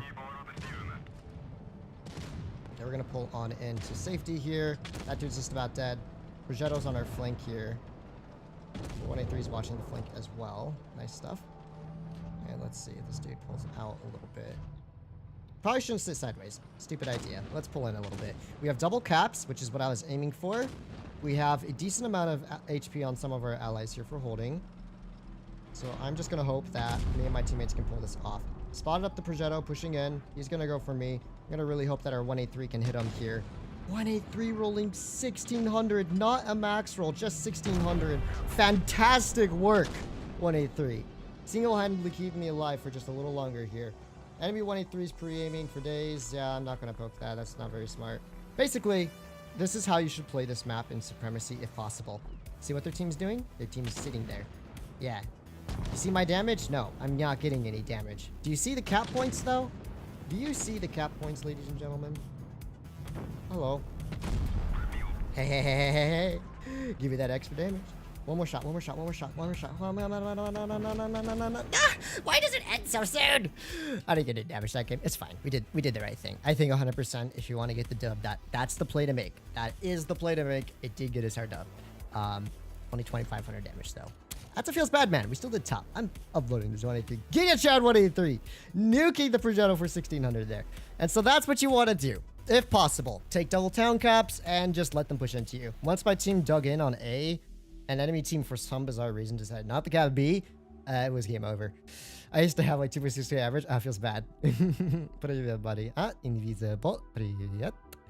But now I have like 3-4k damage. 3-4k damage. Hey, that's not bad. That's not bad. All right.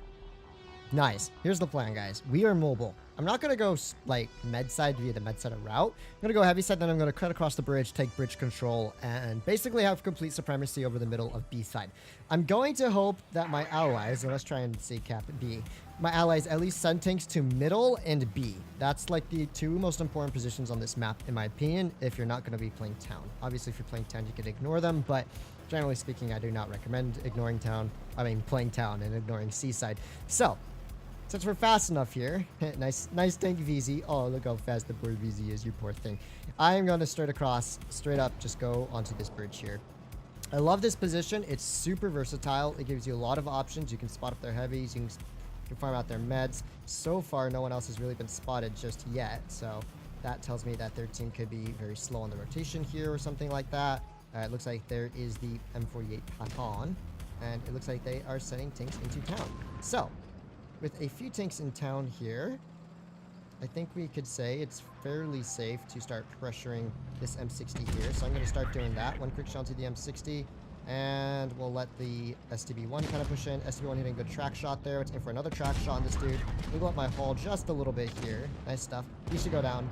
Now we can counter push this dude. We know at least where the Jaeger is, so we don't have to worry so much about his tank here. HE to the back of this dude's turret. Nice. And just like that, by positioning myself early on, I'm able to help my team just instantly clear this side, which was kind of the plan, you know? That was kind of the plan, right? That's why I think the bridge is such a strong position on this map. If you have teammates on C, maybe a tank or two spotting or holding B, which, you know, I guess our 1-3 kind of was, it allows you to just really quickly rotate over and clear out anyone that's isolated, whether it's on med side or it's on B side. You can make those fast rotations, and it's very satisfying when you do. All right, so we have a WoT 4005 here. Let's put an HE into the back of this tank there. Mr. Wild 4005 is YOLOing. Same with this Crown Wagon. At this point, the game's over. Let's just keep farming. We just keep YOLOing in for that farm. What are they doing? They are thirsty for a poor 183. This 183 cannot catch a break. This dude's like, nah, fam, I can't catch it. Oh my gosh, he just absolutely nuked someone. 4005 in the open here. VZ messing up his shot on them.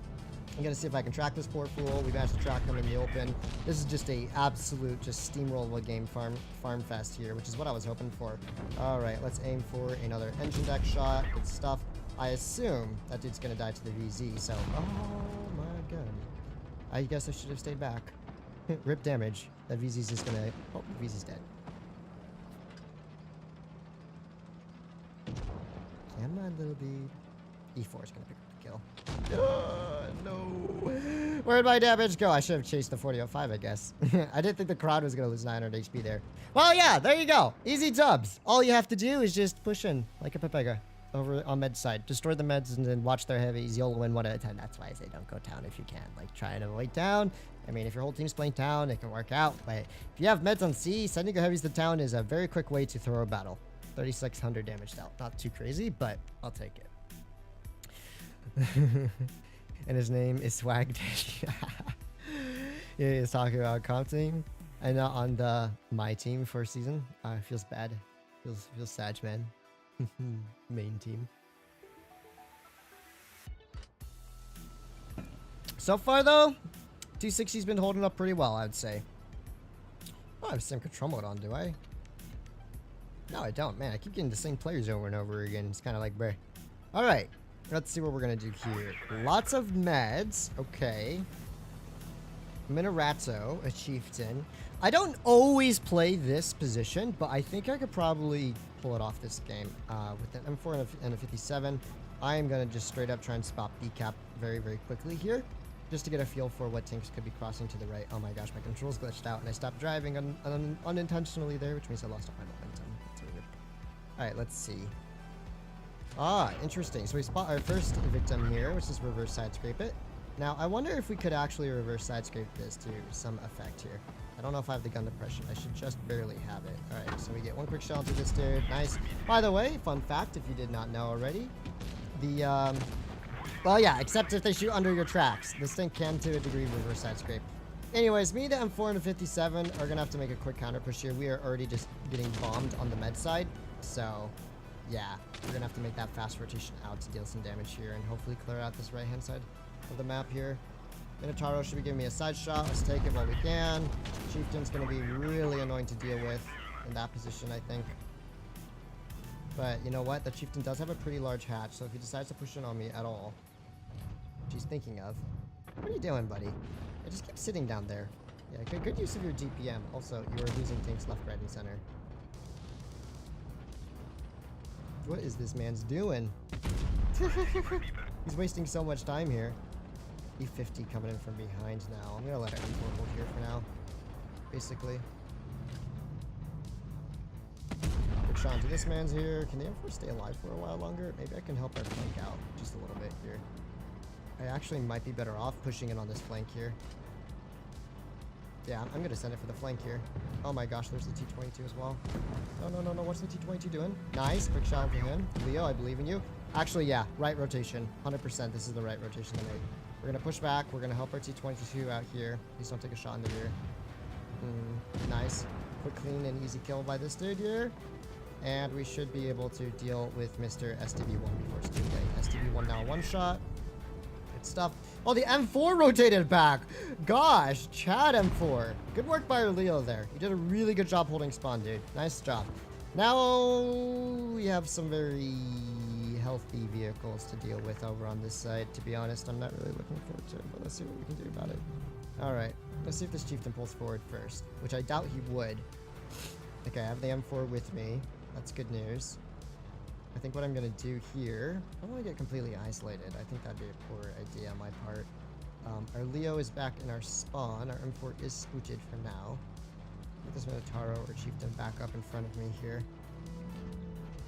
I think logically speaking, they're just going to pull back. Now, the issue that I foresee right now is if I overcommit here and the Chieftain YOLOs for me, it's going to be pretty difficult to beat him because he's full HP.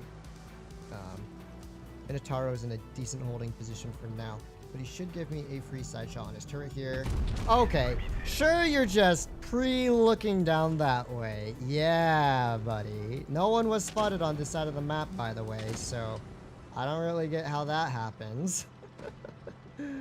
The slow traversing Minotauro is just pre-aimed on this side of the map. Okay, let's see. Nice. Hat shot onto this dude. I think I can play here just fine. M4 sending it anyways. Chad M4 for the win. Chad M4 for the win. 490 here. M4 don't die. M4 don't die. Leo's gonna pick up the kill, right? Leo, I believe in you. Never mind, I don't believe in you. I'll pick it up for you. It's cool, buddy. It's cool.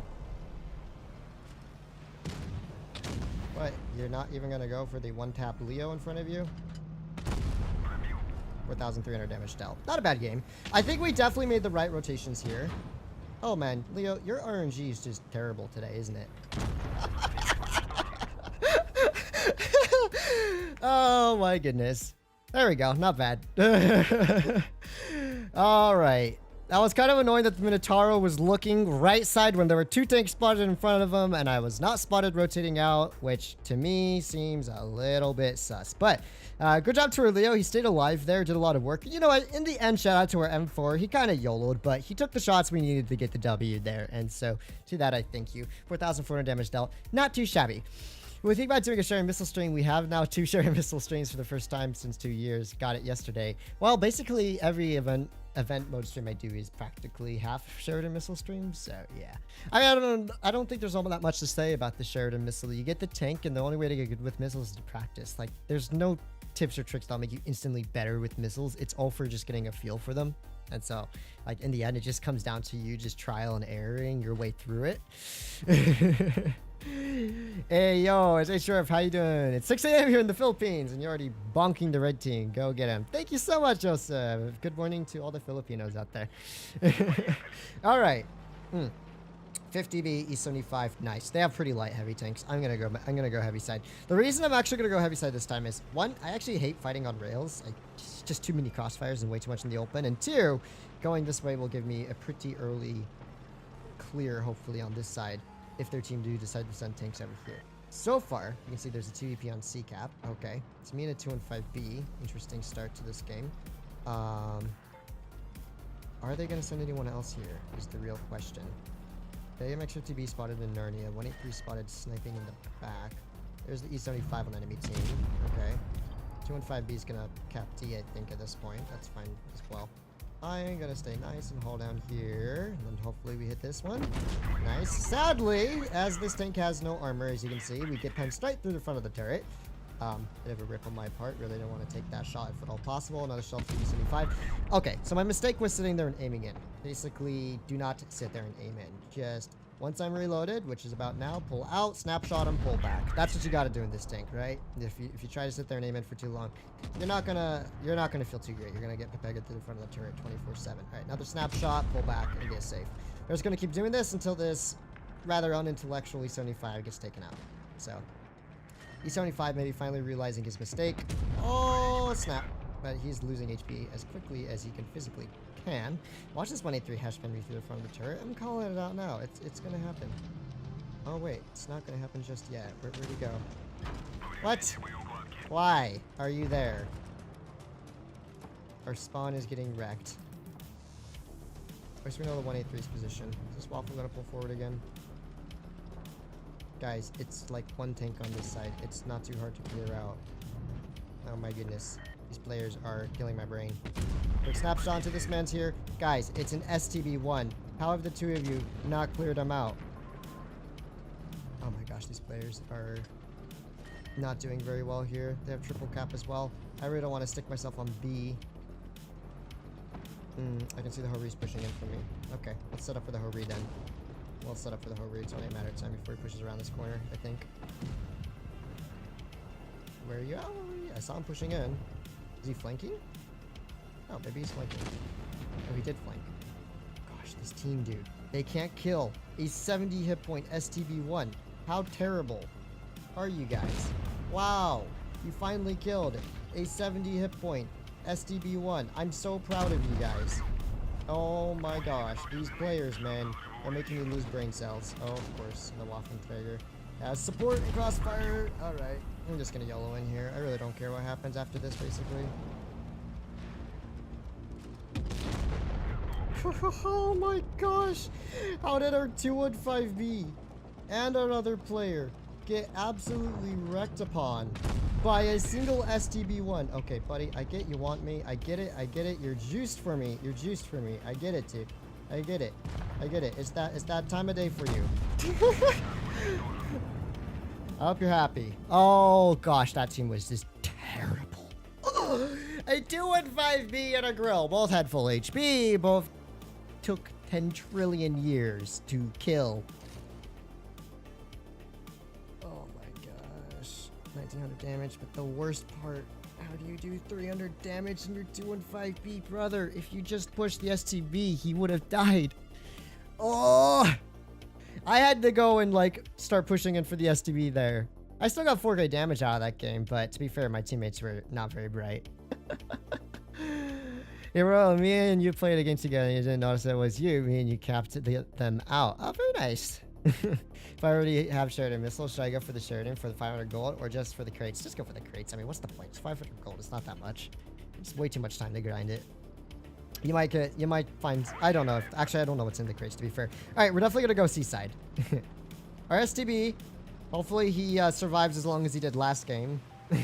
We'll go mid. Me and E100 are going to go right. Enemy team do have a 50B, an IS-7, a Kranwagen, and an E5. Which means the seaside fight could be extraordinarily scuffed for me. Batshotion's going for the early spots. That's really valuable information that he'll provide, hopefully, if they do send tanks over here. Enemy Progetto is already on his way in. Good to know. Looks like the other tanks are a bit late on the crossing, though, so I'm going to start aggroing this Progetto right off the bat, basically. We're just going to try and push him out of this corner here. Hopefully, with the assistance of my other remaining allies, this will not prove to be problematic. So, quick shot to this Progetto here. Progetto, I would presume, is going to back out of the middle here. Yeah, that would just be the smartest play for him. Now, I'm going to kind of prioritize the Prog because he's really overextended, and so if we can clear him out, all the better for me and my allies. Let's see, there's a WZ light in the middle that's pressuring my STB1 here. Let's put a shell into him just to clear out mid a little bit.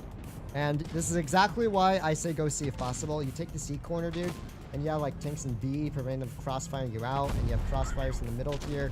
You're going to farm up a storm. We've already dealt 1600 damage, and the girl's YOLOing in. Bless his poor soul. Bless his poor pathetic soul. We're going to focus the prawn for now. With the 20 km/h reverse speed, This IS-7 will not prove to be very problematic if he decides to push in on me. And we will be hauled down here for the time being, assuming my ally stops running into me and causing me to miss my shot. Thank you so much, dude. Wow, really appreciate that. Pepega Andy over here. Pushes out to the 50B, and that's just a GG. It's a GG. That's why, ladies and gentlemen, if you can't take C and just have one sacrificial pawn and B to keep them off of you for a little while, your games are going to be chill. This game was chill. Kron's about to die. 50B is very juicy and farmable, so I'm going to send it for him. And they also have an E5, who's either AFK, but I believe he's the one that capped A. So he's not AFK, he's an A capper.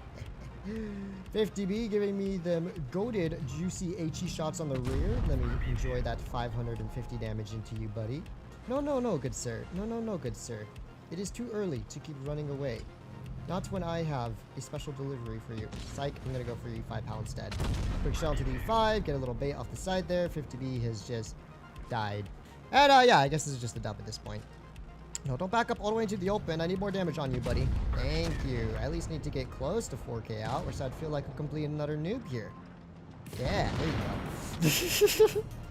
Well, that was a piece of cake of a battle. I would have had 4K if the 3 wasn't ramming himself into me when I was just chilling in the middle holdown. Like, bruh. Drive around. Pretend that there's insurance in this game. And each time you scratch my tank, you have to pay for it out of your own deductible. E3. Did 1700 damage. 3800 damage still. Not bad.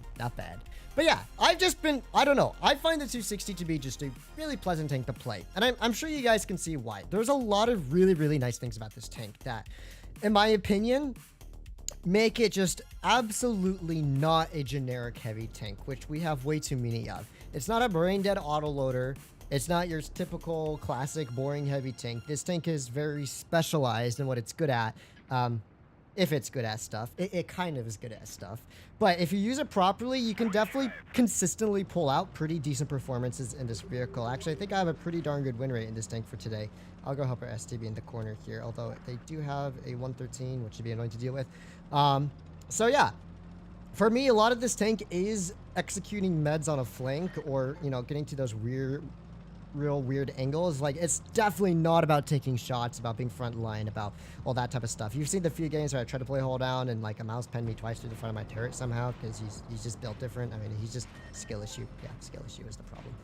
All right, WZ is about to get lit up here. WZ has been lit up. WZ is having a terrible day. All right, 113 and M60 are both over on this side of the map. Our STB should be fine for now.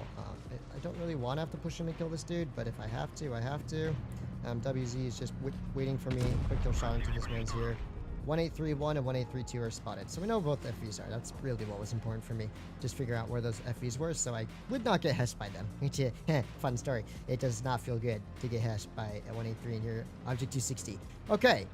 So there's one of the 183s and there's the other 183. And here is a bush. You know what we do with bushes, guys? We set up shop. We start a campfire. Here we go, ham.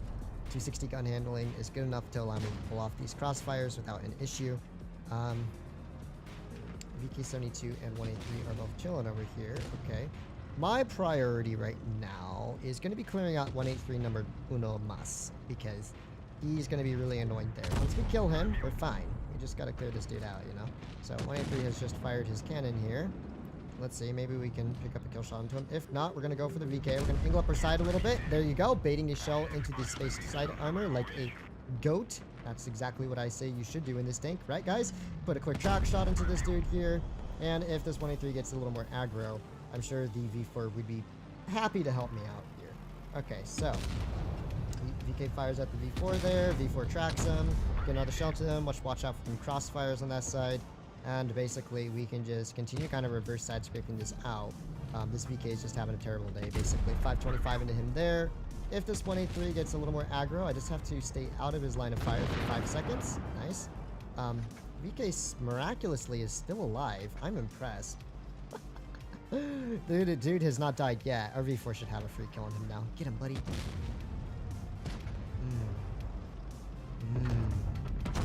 Aww.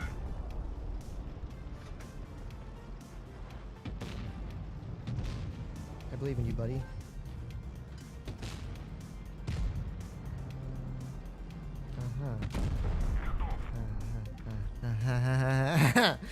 Yeah.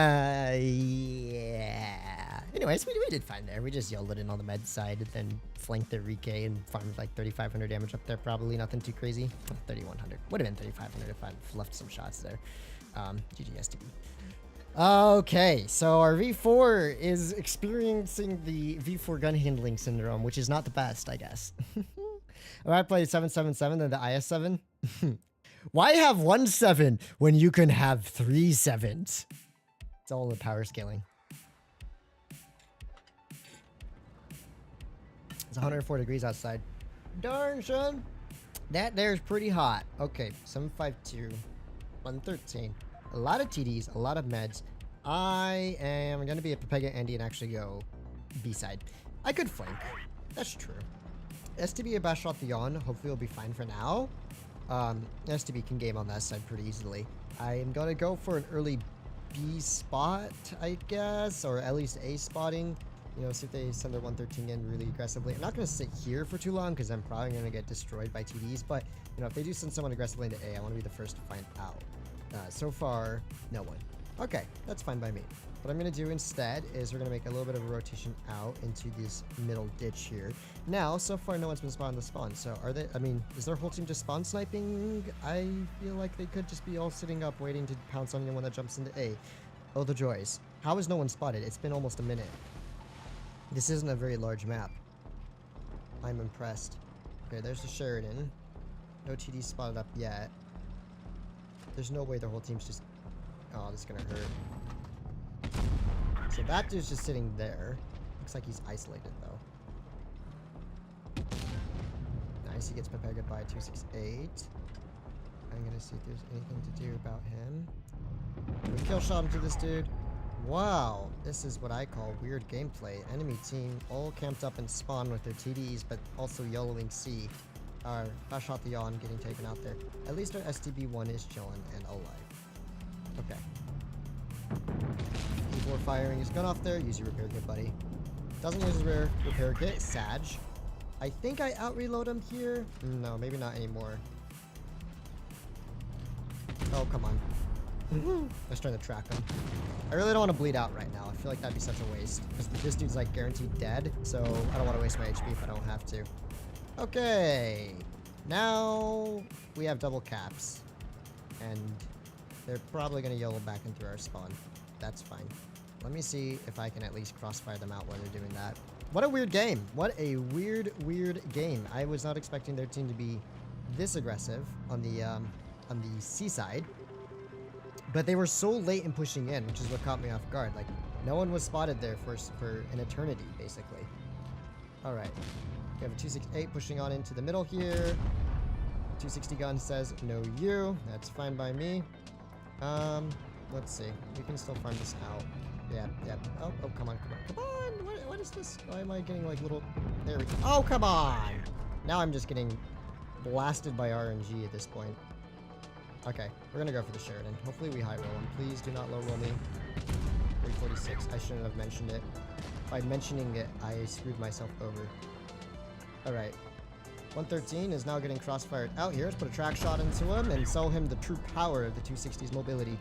Anyways, we are going to ignore Mr. 113 for the present being, and we're going to kill the Sheridan instead. And continue Circle of Deathing a 113 because, yes, this is what true Chad gamers do in their Object 260s. That dude should have the kill. Buddy, you have a better reload than me. I don't think you want to sacrifice that kill there. He's really going for the damage there. I am honestly impressed. Honestly, I am impressed. You know you literally could have killed him, right? You paused there for a moment, buddy. What was that? He actually had a reload, but he had me on reload by like almost 2 seconds there. So me leaving him to pick up the kill was logical. I'm not sure what he was doing. I guess damage farmer Andy over here. 260 is unique. I agree, Yarrow. I agree. E6 still better, but 260 is just an enjoyable ride for its own reasons.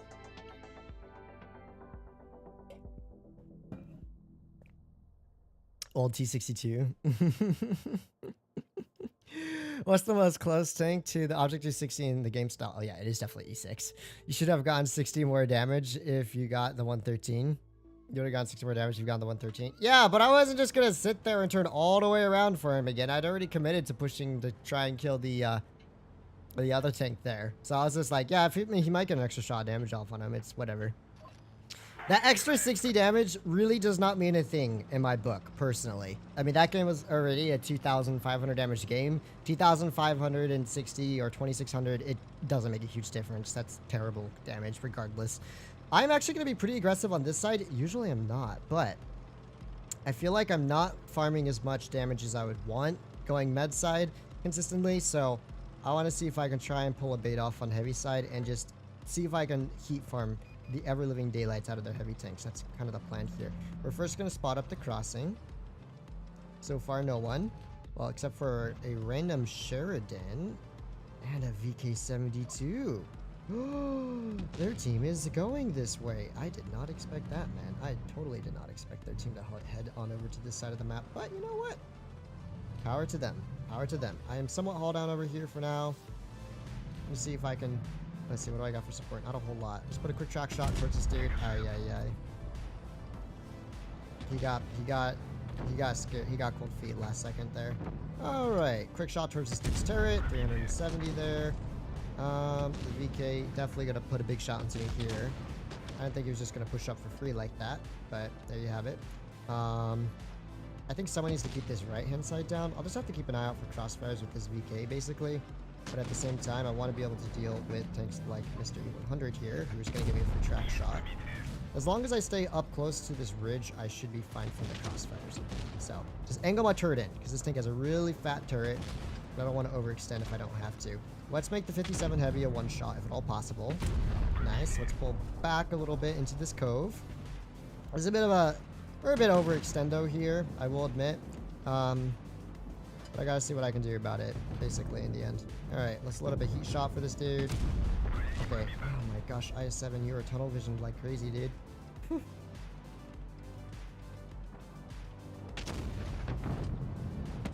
I can't do a whole lot here, thanks to this. I don't know what on earth my allies are doing, or how our 57's already dead here. I really don't have to face the C100 frontally, but it is what it is. Okay, team, can you just, like, do something? Anything at this point?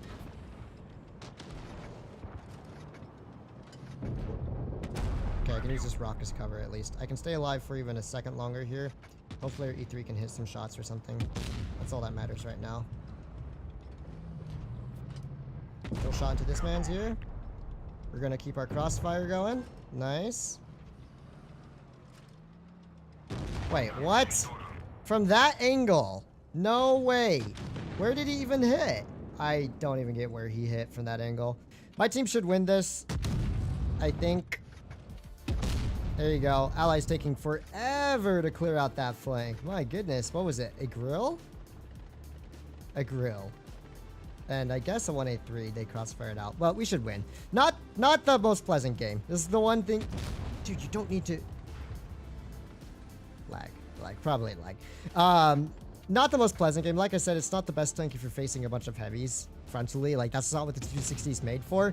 I just kind of thought my team would have dealt with mid a little bit faster, considering we had a 183 and an E3 and all these other tanks were crossfire.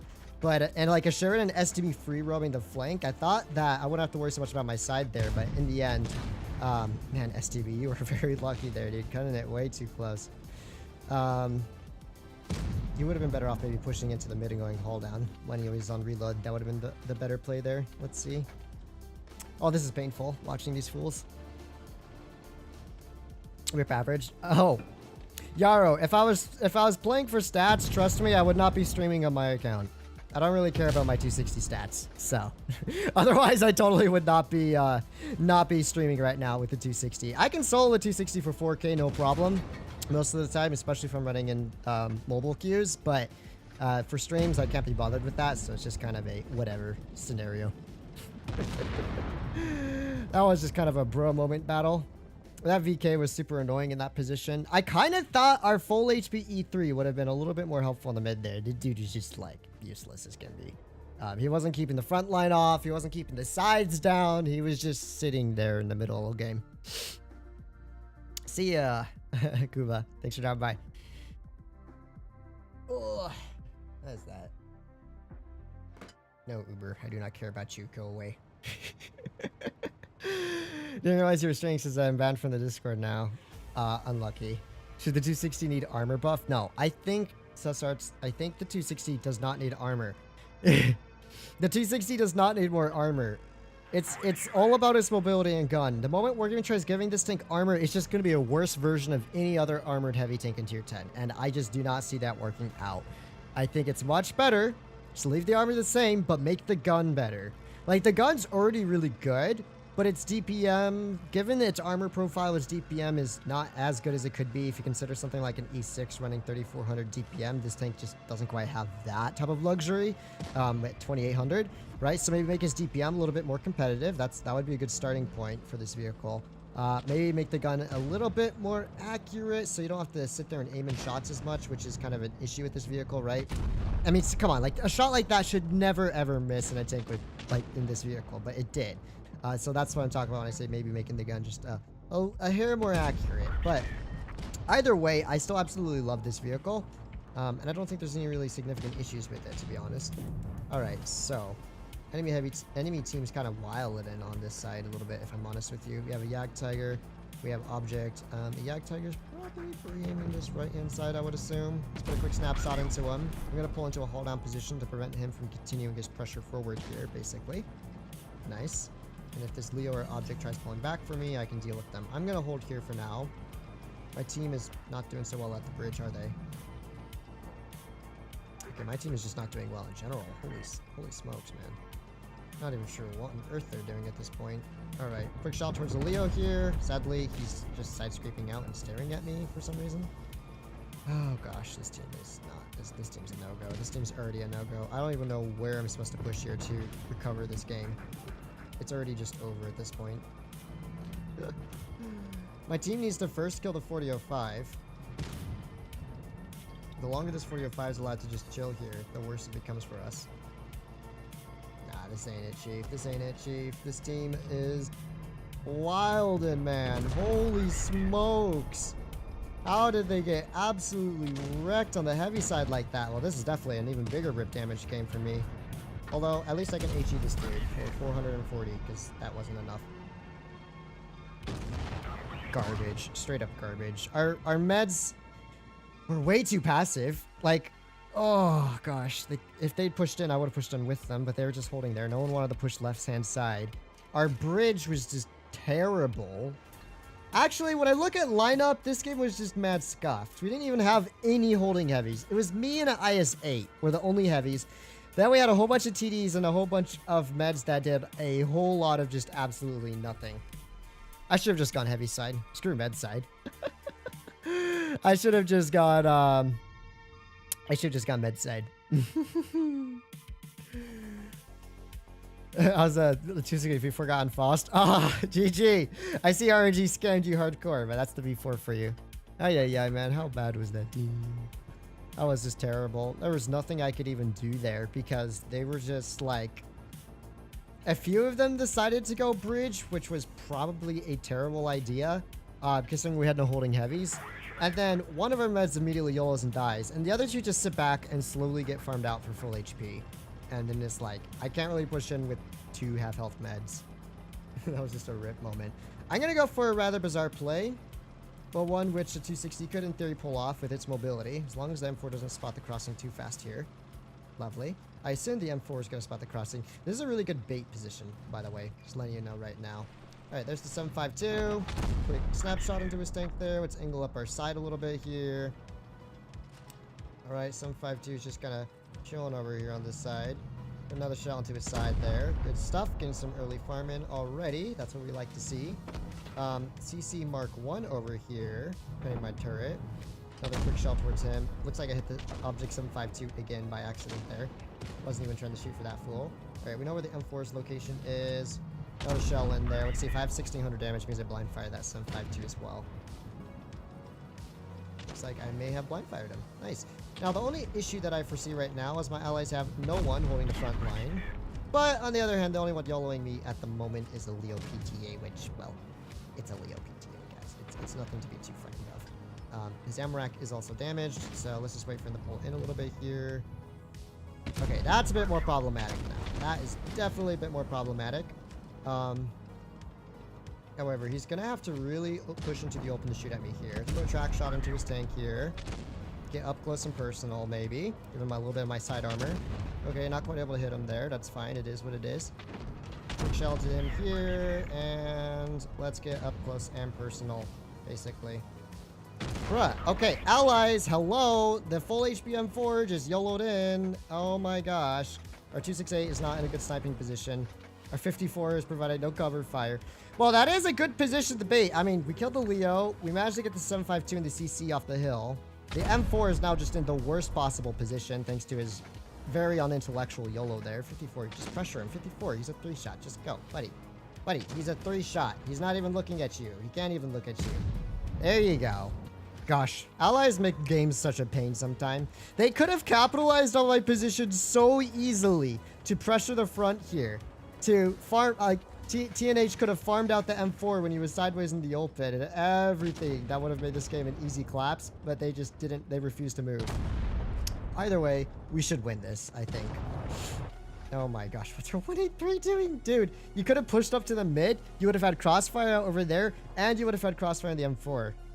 And we have an E75 just YOLOing the flank here. Oh, goodness. Actually, they might lose. They actually might end up losing this. Oh, imagine. Ay, ay, ay, man. While I was taking the attention of their whole team, I'll just yell an ISM while I wait for those dudes to finish. 113 would have survived that position. 113 would not have got into that position unscathed. The 113's fast, but it's not as fast as the 260. It would have probably taken a few more shots in the crossing there. Maybe 2 from the 7.52, 1 from the CC. And to be fair, an M4 looking down on you, there's not a whole lot you could do there. Probably the best play I could have made was just to continue hugging down low. I wanted to try to get into a side hug with them, but the problem was I was still getting Omega farmed out from the hill because my allies were just terrible at covering me. That is how much I donate to request a song. I don't do song requests because I don't play songs that could get my stream banned or demonetized or anything like that. So the answer is quite simple: none. Or if you if you donate $1 million USD, I would consider it. All right, I just feel like yellowing in an IS-7, so that's what we're gonna do. Kinda. Looks like their whole team went this side. Now I can get to a really annoying crossfire position, which was kind of my goal. The reason I went down low was just so I can go back up and be a mega nuisance to their team. Alright. Yes. I missed my 260 gun handling already. But you know what? I'm in a really annoying position, so that's good. Alright. Let's put a quick shot into this dude. Good old IS-17s. Hi. Hi, how's your day going? Hope you're doing well over there, buddy. Hope you're doing well over here, huh? Quick shot into this man. Mr. E4 staring at me. Mods an APCR. Yeah, I mean, obviously, when push comes to shove, IS-7 is still the easier of the two takes to play by a long shot. I still way prefer the way in which the... Oh, come on. That was just terrible shooting on my part. I still much prefer the way that the... that 62A? The way that the 260 plays, its playstyle, but yeah, I mean, sometimes it's just nice just to be able to YOLO in and know you have practically impenetrable turret and just chill. I think definitely sometimes the 260's turret armor can be a bit mold worthy because it just gets like, people don't even aim, they just like shoot dead center and then get random pens on it all the time. All right, here we go. RNG blessing him on 1 HP, 498. What a random roll to leave him on 1 hit point. All right. Robotic beast over here. The WZ-132-1, aka the worst of the tier 10 lights at the moment. But you know what? You could probably game on a Sheridan that is full HP. Alright. I want this game to be over with already so I can hop back into my lovely 260. I'm already tired of the IS-7. I never would have thought I'd say this, but the IS-7 feels slow, believe it or not. What are they doing? They're all just YOLOing around left, right, and center. Oh my gosh. Bruh, their team is so bad. Bop. Object 260 or E6. E6 for now. However, like I keep saying, the 260 is still great in its own regard. And it does play differently from an E6. That's for sure. It's more mobility oriented. E6 more hold on. Yay, we won. I still did 3,500 damage there. You know what? I did good work there. This M4 made a very small brain play. Got very kind of lucky that my allies weren't farming him from mid when he YOLO'd in like that. But we still did 3.5. I'll take it.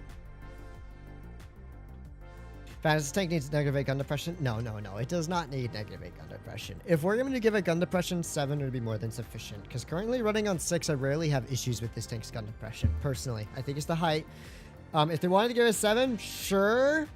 But in the end, I still think that what the 260 needs most is a DPM buff to 2900 base and some kind of accuracy increase, just so you don't have to sit there aiming in as much and therefore not showing the weak parts of your turret as long. Those 2 changes alone would make this tank really, really nice. It doesn't even really need 7 degrees of gun depression, 8 degrees of gun depression, in my humble opinion. I mean, okay, there having more gun depression would have been nice, but that would have been a pretty scuffed shot regardless. Alright, so let's see what's happening over here. Looks like we have a lot of tanks sitting in Narnia. Little mouse crossing. There we go. Quick shell into him. Lovely stuff. 183 and E100 are both just kind of sitting back up top over here. STB baby gonna give me a shot. Barely able to hit him there, so it's kind of a risky poke. Especially when they have a 183 that's just chilling over here. 183 in the open, so let's take a shell to him there. Nice. I mean, the S-Conk are both working this position nicely. I think this game is already pretty much a win. I'm gonna be honest with you. I don't think there's a whole lot more for me to do here. In the mid, it's going to be kind of a stalemate with a lot of TV cover fire, so I'm a bit hesitant to overextend here. Quick hat shot. Nice. All right. I guess that's just game over, really. As stupid as it sounds. We know where 2 of their TDs are. We also know where the E100 is. I'm going to make a bit of a rotation. Because I am a filthy damage farmer. This is what filthy damage farmers do. We find those isolated tanks and we jump upon them.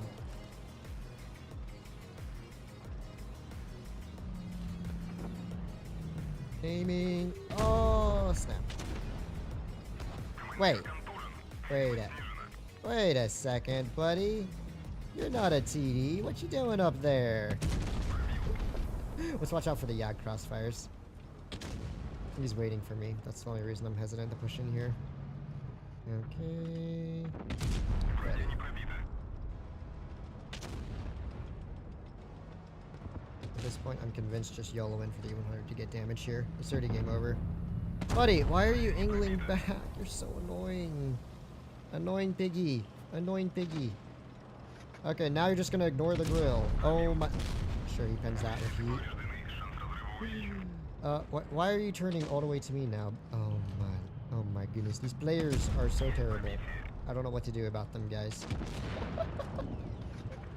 He did everything in his power to make me not get farm on him, basically. There we go.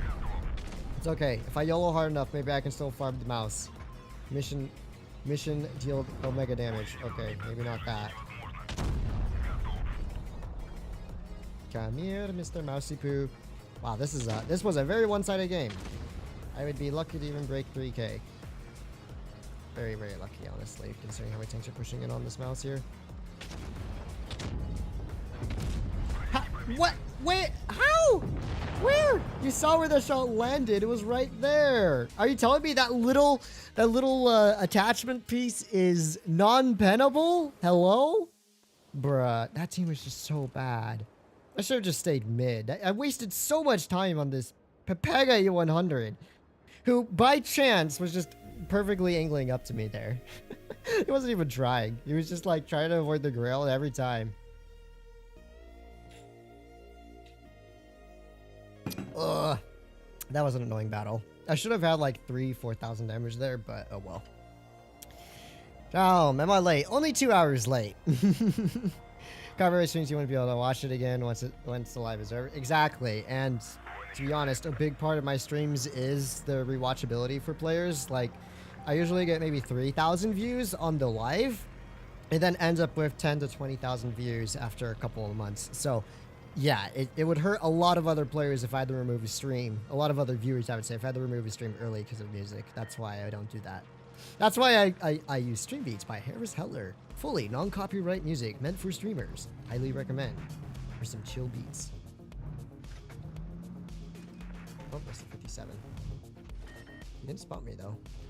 Back up just to hear more. Ooh, that's on my right. That's fine. It's a Minarazzo. I mean, what's it gonna do against 340 heat pen? Not much. Let's just farm out this Minarazzo. Yeah, guys, don't overextend in your Minarazzos. Here's a pleasant piece of advice. If you're in a Minarazzo, yeah, just don't do what this poor fool did. Now he's stuck on a 20-second reload because he used his reserve shell. I almost feel bad for him. I almost feel bad for him there. Alright, let's just keep farming out this corner here. We'll side scrape up a little bit against this 57 probably. Alright, once. We'll probably pen this, that's fine. I'll out-trade him for this one. As long as I don't take a third shot. There we go, now we can just push it and kill him basically. Or crossfire out this dude, one of the two. Not quite. Yoink. Ah, shucks. Okay. So, what are the TDs? My potential problem here. There are a lot of unspotted T's. Put a track shot towards this dude. Oof, missing out on the track shot there was kind of a rip. Ah, he's already dead at this point. This 57 tried to get any more aggro on me. It's just gonna be his death. And goodbye. We're fine. And I got the 100 just full setting it. I'm proud of this man. He just full sent it. He's like, I know my game's over. Man, these games are really one-sided. It's making it a bit difficult to farm without me just YOLOing in, which is rarely ever a good idea, which is why I am not just straight up YOLOing in, but it is making life a little difficult here to get my Omega farm out, basically. Anyways, I'm not too concerned about here because they're about to get flanked and turn their sides to me, so let's wait for that to happen, basically. Okay, that's just a bro moment. That's just a bro moment. 20 km an hour reverse speed goes brr. Wait, what? This Biggie's still trying to shoot at me? Wait, you guys left him in the open and didn't deal with him? Hello? Oh my... Bro, this is why I can't farm! Ah, I should've just yelled the 4005. What is this? Garbage. Certified dog water players. Oh, he's not running a small liner. Amazing. Do I out-reload this dude? Watch. No! Just about. Ay. Oh. Well, that wasn't a great game. I swear, I had 4K farm potential there, but then it got spoofed by the fact that they left the 30B in the middle, then the 4005 pushes it on me. I was like, okay, we got 3 dudes pushing it on the side of the 30B and the E3. I'm sure they'll take care of that. And then, no. 260 less than any other tier 10. That's a terrible take, Troodles. I'm sorry. That's a terrible take. What are you talking about? 260 isn't even bottom 5 in my opinion. What? Not trying to start anything, Troodles, but 260 is my favorite the Sylvia heavy takes and probably my top 5 favorite heavy takes in the game. It's just a misunderstood vehicle. People are like, oh, you can't just run into a brain dead haul down heavy tank that YOLOs and gets away with stupid stuff. Oh no, it's terrible. It's like, nah. The 260 is just built different. It's legitimately, it is built different as far as a heavy tank goes. But it is far from the worst tier 10 in my opinion. By far.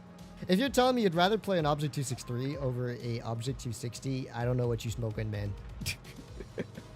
The 263 is probably easily one of the worst. I don't know if it is the worst, but it's definitely not very highly ranked. Anyways, we're going to go deal with the med side over here.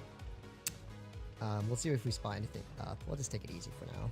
There's a 4005 concept. My meds are being super passive here. Okay, 103's in the middle. You know, their team might not have even gone A side. I'm willing to gamble that they didn't. I would like to deal with this M103 on B because he's overextend out here. Oh, never mind. They were just really delayed in their push in. All right, quick shell into this M103 here. And it looks like their team actually did go A side, funnily enough. I just got baited a little bit by their really late push there into the middle. quick shot to this dude here. He's not looking at me, so I'm not too worried about him, basically, at this point. He's pretty much just dead here. So let's pick up a quick kill on him. Nice. And let me think about what I could do now. Either I could pull out and try dealing with the Karo, 45, who could still be up there somewhere. Or I can go back and farm heavies. I think my team's going to do okay here, but we are not doing so well on the heavy side that I could just abandon it. Nor are we doing well on the flank here. I think... Oh, wow, it's a 50 TP. Let's put a quick shot into his rear. I think I'm going to start pressuring the rear, to be honest. I think that's the play here. So let's see. We might be able to just barely get a bait out of this dude here. Let's see if we can side scrape it out just a little bit. Come here, little one. Yes. No, no, no, no, no, no, no, no, no, no. Give me that. Oh, that was a terrible shot by me. Okay. I'm wasting my time. In reality, I should just be YOLOing this fool. Just YOLOing and killing him. That's probably the best thing I could do right now. Because he's just wasting my time. Just angle the side up, take the side, bait the side. Not quite able to bait it there. It is what it is. 45's dead. I out-reload this dude by a long shot here. I'm just going to load a P to guarantee the kill. And stay nice and hold down. Good stuff. Alright. Well, I did waste a little too much time there on that dude. I should have just YOLO'd him right off the bat. But it is what it is. Quick shot towards the I-7. No! I hit the space side armor. That's always annoying when you do that by accident. Okay. I don't want to focus out this concept here, so let's put a quick shot to the side of his turret. Nice. That's 2,800 damage dealt already here. Okay. I'll let the STRV take a shot. Can at least pick up a kill on that too. It's aiming for this dude's lower plate. Oh, I'm getting scammed by the gun a little bit. Okay. Now IS-7, we can just YOLO in on him. I'm sure the Sheridan's on our left here. I'm not going to worry too much about caps. We already have Omega caps. Oh, hello there, buddy. Take the 400 to the face as well.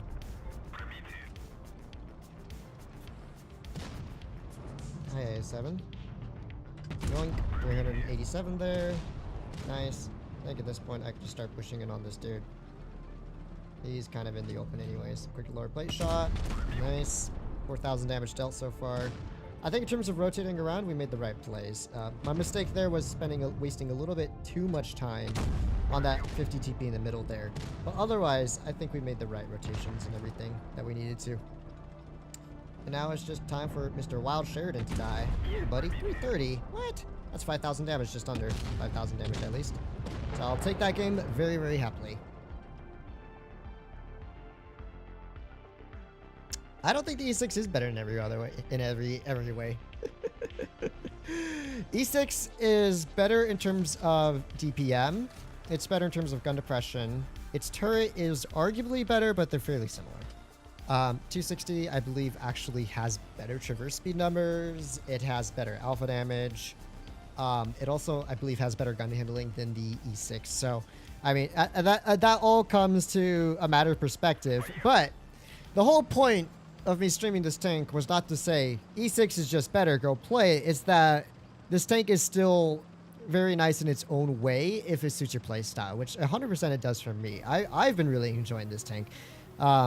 E6 for me is just like the ultimate sweaty damage farm tank. This tank's a lot more chill, kind of just YOLO around on a flank and see what you can do.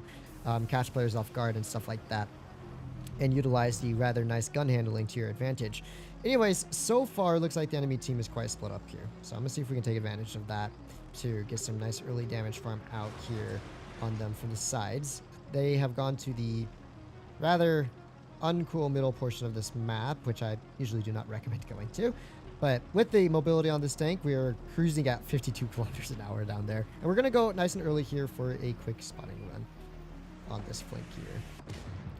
We find their 183, put a snapshot into him for almost 500 damage and pull back a little bit. That's what we were hoping for. We have a 121B also pressuring, and 752 is a bit isolated here. So I'm actually going to start pressuring him slightly here. Quick shot into his rear. Nice. We also have an M103 coming back for us. So let's just pull back from the M103 for a moment here. He's going to pull a shell into me, but in the end, he doesn't have a whole lot of HP, so I'm fine with that. The 183 is also dying here. Our Hogri is in the middle of a crossfire. I'm just going to keep focusing out the 752 here. Another shell to him. Nice. The reason I didn't push in, like our poor Hogri, was, well, crossfires. Yeah. Crossfires for days. I didn't want to deal with that, so I stayed back a little bit, and we can farm from the outside.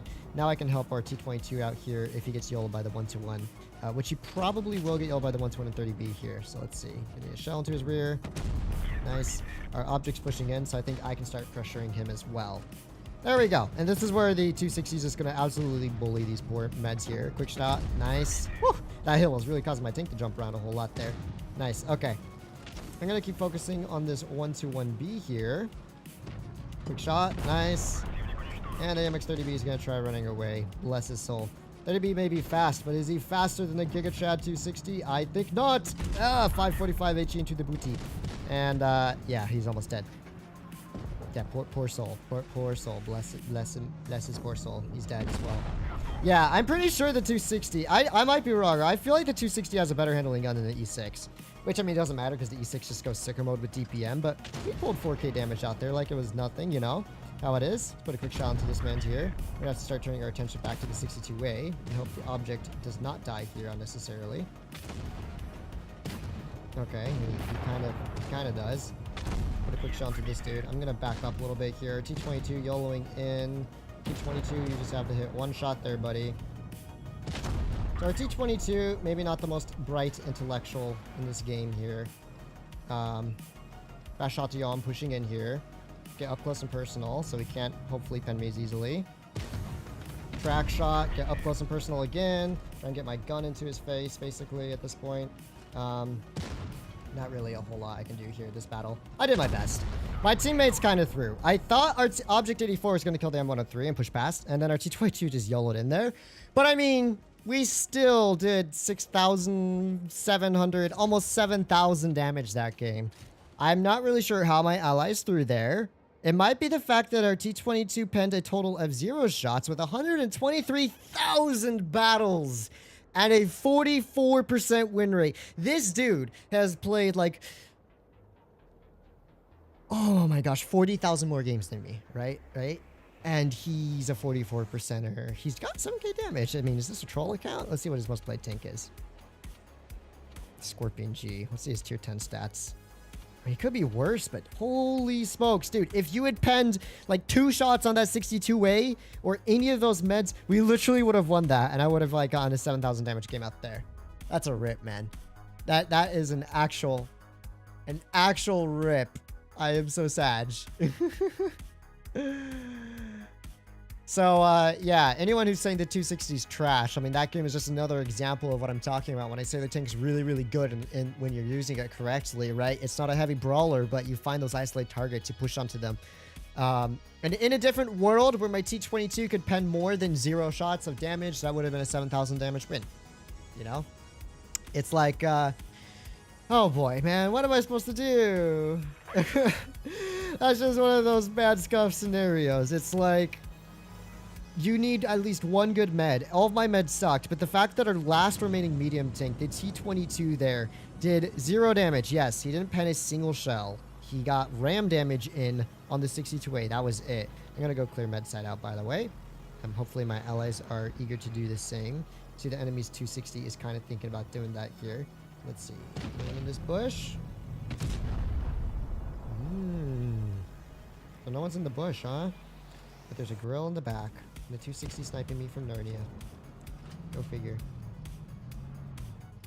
Quick shot to their 260 there, hitting his space side armor. Wow, their team is legitimately all just sitting in mid and sniping. Well, except for their TVP, who's going to YOLO in for me, as most TVPs like to do nowadays.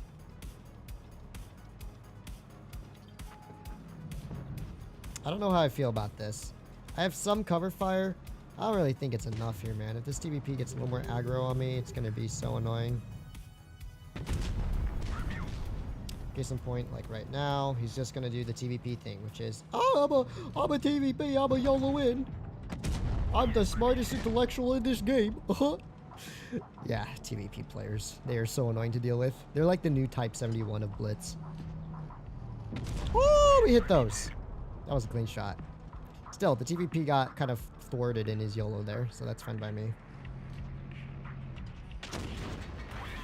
Alright, time to experiment with the 260 turret armor. He's actually getting those Giga Chad ricochets. Respect it, respect it.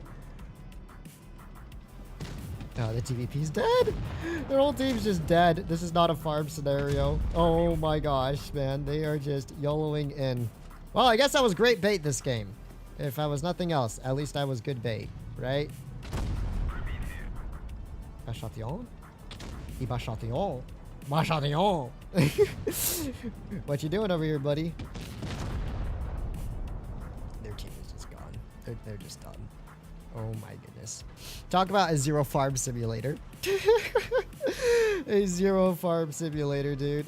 I couldn't really YOLO in with a grill, a 183, a 907. Like, all these crossfires was going to prevent me from really doing anything there. So I didn't push in there. But holy smokes, maybe I should have.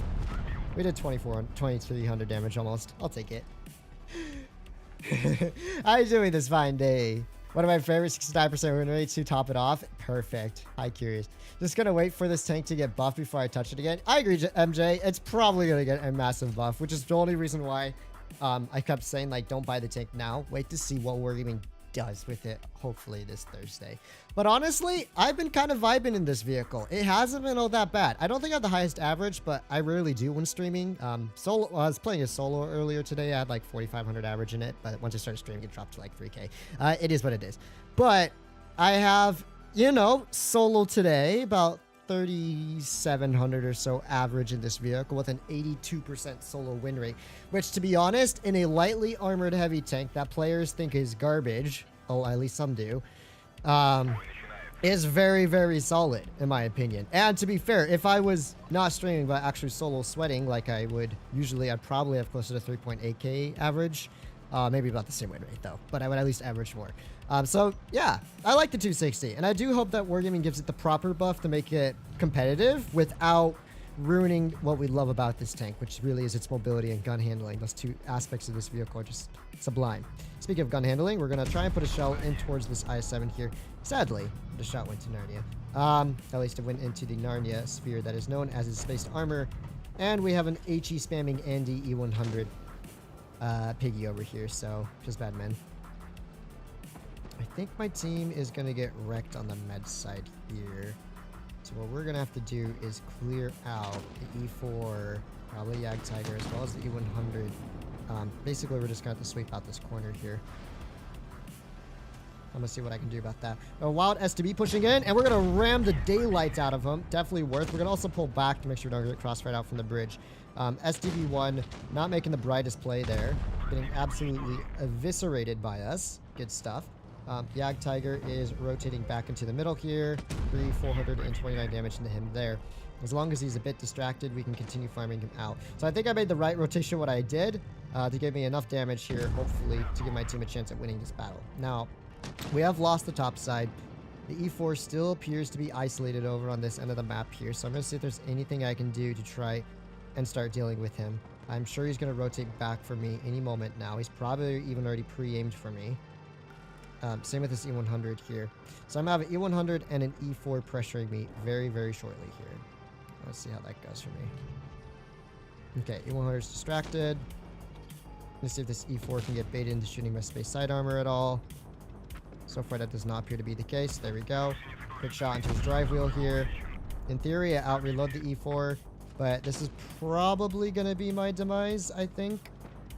Getting YOLO by an E4 and an E100 is not the pog thing to happen. The good news about the 260 is it is real fast. Fast enough where I can hopefully out-DPM and outrun this dude. See, this is where the 260 is just built different. The ability to just completely and utterly outrun this E100 here, right, is all that I needed. M4, do not rush your shots, buddy. It's completely unnecessary to rush them. Wait for him to shoot, then I can push across past him. There we go. All right, E100 wants to look at me, so I'm going to push across past him here, basically. Get a nice little flinky poo on this E100 so he cannot just back out safely. I don't want to take any extra damage from this dude. Let's aim for his fuel tanks, maybe. Nice. The IS-7's low. The T-30 is also low here. I'm going to pull back to safety for now. E100 looks like he's just waiting for me, so why would I take a shot if he's doing that, right? He's wasting his time, basically. Since I'm a two-shot, I'm not going to push in. I know that IS-7's pushing in there. Our M4 really just needs to poke the corner. You're haul down on the corner, dude. Just go. Buddy, you're wasting all of our time at this point. Oh my gosh, dude. And he still takes a shot to the fit. M4, are you just blind or something? I'm starting to think our M4 is straight up just blind at this point. Like, holy smokes. There's no way you're that bad, dude.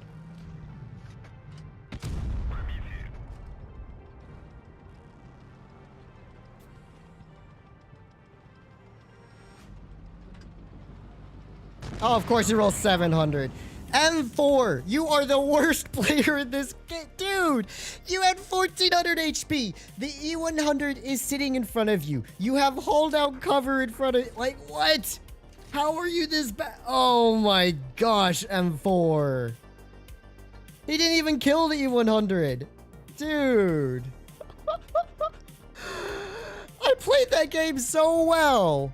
And this, I guess I should have just pushed in and taken the shot there, apparently. Because our 1400 hit point M4 with hold down cover in front of him has no clue how to corner peek and AP kill an E100 that's sitting straight in front of you. Like, oh my gosh, dude. I had to preserve my HP to try and guarantee that I wasn't one-tapped by the IS-7 when he pushed in later. All you had to do was corner peek him there. You're haul down. You're haul down because of the steps. Like, my goodness. Talk about just absolutely throwing heavy tanks, man. I thought that game was a legitimate win because I had such a healthy ally in a pretty much a super heavy. But boy, was I wrong. That dude was just terrible. My goodness. Like, there was nothing else for me to do there. I did more than enough work on that side, helping my team clear out the heavy alley, going 1 versus 2 for a very long time on that end and surviving, not throwing my tank away. All I needed was for an M4 to just not throw his tank away 100% without even firing his cannon once, which is exactly what he did there. It's like, bruh. I'm a little molded at this dude. He literally threw what should have been an easy dub because he refused to push in on one tank.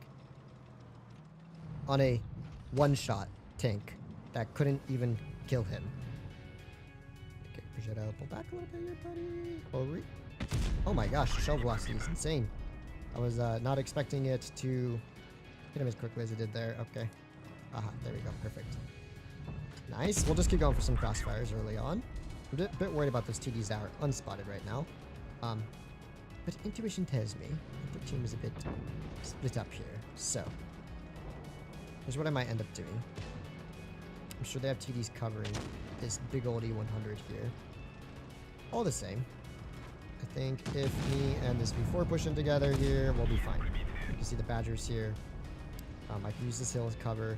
The I-7 decides he wants to peek up at me a little bit here. Traction on the I-7 maybe. Nice. Moving on to 268 for the crossfires. He's getting farmed out though. Nice. The I-7's also getting farmed out, so I'm going to do my best to continue kind of shooting his side here. Terrible shot by me there. Let's angle in our sides a little bit here. Sadly, he hits those, but this I-7, buddy, you're just stuck in the open. 268 fires, and I think we cleared out this side nicely. So I figured in the end, with how committed their team was to the top side, the best play for me to make here was to... I blocked 2,500 damage. Would you look at that? Was to just kind of, yeah, pressure this side, basically. Not going to be a farm game, but at least we're getting a dub here. Like, holy crap. Those last two teams were just terrible. Like, unwinnable bad play, 43% players on that team that were just making it impossible to get the dubs. But at least this game, it was the vice versa. Their team is terrible. So at least we can recover some win rate. Good night, and man, thanks for dropping by. All right. It's been 2 hours and 20 minutes of 260 gameplay. Honestly, 260 gameplay goes by pretty fast, maybe because I love this tank so much. Drink. Oh, I should have saved my shot. Maybe I could have winged the kill there. Did not farm anything that game.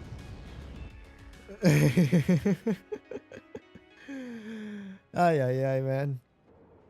So, the 2 games that we almost win, but barely lose because terrible teammates are like 6,000, 4,000 damage games. And then the game we do win, we do sub 2,000 damage. Ay. I love this game, man. It's like, it's so one-sided, but oftentimes the losing games are the ones where you actually get any damage.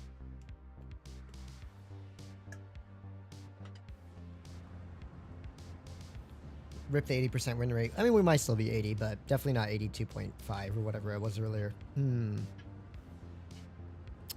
know what? Their team's super light. I kinda doubt they're gonna commit to this side of the map. I mean, there's a chance. I will spot A crossing. But I'd rather clear out the heavy side. and then work back for med side than to kind of get committed to med side where I'm stuck there, right? At least from here I can rotate out if necessary. All right, so the Yo's going to give me a nice free early shot. Nice, 380 damage into him. That's always a good start. Lovely stuff indeed. I don't think he's going to give me any more shots for now, though. That's fine. I was a bit worried because sometimes he's like snipe from the left if you're not careful. Okay. I think it's only a matter of time before he pokes that again, right? Give me that hat shot, buddy. Yeah, side shot. Nice, 420 into him there. Good stuff. It looks like they have triple meds on that side over there. Okay. And the Yo is going to be pushing in for the ditch. So, whilst I am unspotted, I'm going to pull the 3,000 bonkers debate on this dude. And do a full 180 on his poor blessed soul. Flank him and delete him from the battle. Like so. Piece of cake, right? Alright. We have a 2 and 5B over here. Hello, buddy. Only tracked you in the open and for them fuel tanks. Them 2 and 5B fuel tanks do feel nice. Alright. This dude is running that reactive here. Let's track him again. Oh, them fuel tanks are nice. You should get taken down there, I think. Alright, 183 in the open. Track shot, maybe? Oh, 2 and 5B still survived that. I'm impressed, honestly. I didn't expect him to survive that, to be fair. 183 is in the open still, so let's aim another shell in for him. Good stuff. That puts me at probably about 3k damage with the fires included. Our med side got destroyed. So, since our poor medium side has been annihilated, and they're definitely not winning heavy side. I mean, they could counter push, but I doubt it. Most players don't. I'm going to go in for a more rear defense here, because I know we're going to have 3 meds just yellowing in on us soon. The AMX will hopefully provide some degree of cover fire here. Quick shot into the 907. Good starters. Hopefully with this AMX for cover fire, I'll be fine. Although it looks like I am going to get YOLO'd here by this T-54. So I'm just going to pull around the corner here. There we go. Before I can take 3 shots. But oh wait, do you only have 2 shots in the mag? Maybe only had 2 shots in the mag. I think I got to push in here a little bit more aggressively, man.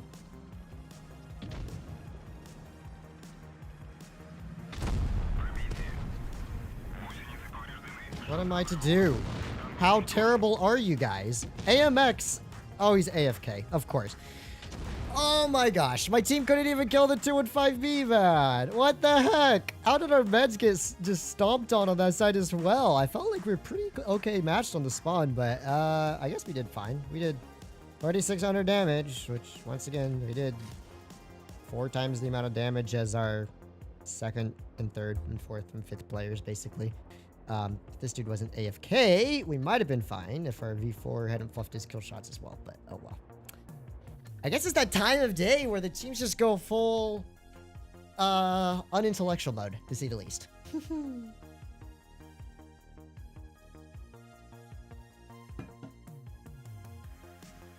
Shell normalization, to put it straight, is how a pen reacts to angles of an armor and also kind of like pen drop off across distance. So for instance, APCR has the worst normalization because it has like the greatest pen drop off across distance, and it also performs the worst on angled armor. Whereas AP and Heat on the other side perform much better on armor. I believe Heat doesn't have any pen drop off at all, as a matter of fact. So what it says is what you have, right, across distance and stuff like that. It's basically that type of stuff. Nothing too fancy. I would say the best shells for normalization would have to go to kind of your premium AP or your Heat rounds, and then APCR is the last. Usually APCR has faster shell velocity, but I never been a huge fan of APCR standard. Actually, the 260 at AP standard, ooh, this tank would be so much nicer because you would have the ability to pen angles a lot more easily. Okay, so it's one of the reasons why the WZ light tank is so terrible is because it has okay, it's also one of the reasons why the Hobri is like impossible to poke without getting bonked for 400. What? Wait, what is even back there? Is that the Minotauro? So they just have a Minorazzo back there, basically? How weird. I don't know what I want to do right now. Alright, Hori pushing in a little bit here. Let's put an APCR shelter in front of him there. And then I'm actually going to move back to cover our flank here. Progetto and Leo being really aggressive. But, unless I'm mistaken, except for 4005, who's out of the equation right now, it looks like their team is kind of overextending here a little bit. That was terrible. How did I miss that, man? That was just a bro momento if I've ever seen it. All right. Prague pushing in a little bit. There we go. That one at least hits. There we go. I assume the Prague's going to push back a little bit for me because he has nowhere else to really go here. Push onto the Leo. Nice. And we'll just clear out this med flank. Basically, what I decided to do here was just smarter to just wait on this side for their meds to overextend and to... Right, I forgot that tank has, like, impervious side armor at that angle. Alright, Mr. 4005. Oh, yeah, take that 600 damage to the face there, buddy. And let me do a little flanky rear on you. Very good. Nice. Okay. So, I think we made the right rotations out there. Now we can just push back in through the middle. We know the Minotauro is somewhere over in that vicinity. The Hori's way overextended, which is good news. I'll have to watch out for the 50B. He could one-clip me here if he pushes in on me, which would not be very desirable, I will admit. But at least we can pick up a clean kill shot onto this good old yo here. So, Hori's down. There's the 50B. I don't think we have to worry about him too much. 57 just YOLOing in. Oh, come on. That's just a scam, dude. That's just straight up a scam. How did that shot not pen the 57 side? My question. It's Minotauro hunting time. Oh, so that's what he's been doing all game, basically. He's been sitting back in Narnia. I get it now. Look at this Minotauro, dude. I swear, like, that's half the Minotauros, though. It's such a sluggish and slow tank. They just don't want to move.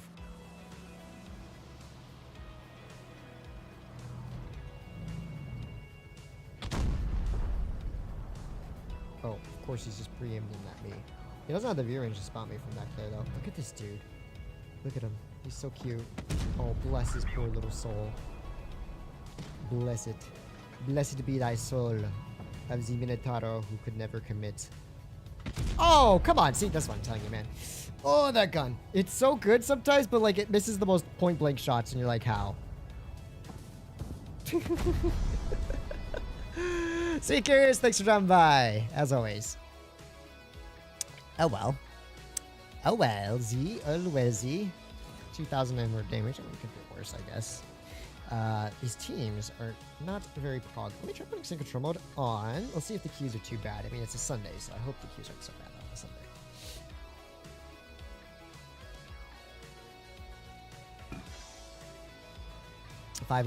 $5A over 260 for farm. I don't know about that, MJ. I think they're actually pretty similar, to be honest. Like I said, when I was soloing. Mofko, thanks for tipping, dude. I've missed Aftermath so much. Appreciate seeing you here, dude. And yeah, apparently I do. Although for how much longer, who knows, as I'm about to graduate. But yeah, I am still a committed Blitz streamer. Oh, buddy. Who sits there like that? Yeah, where are you gonna go now? Yeah, that's right. Okay, you're not going anywhere. Cool.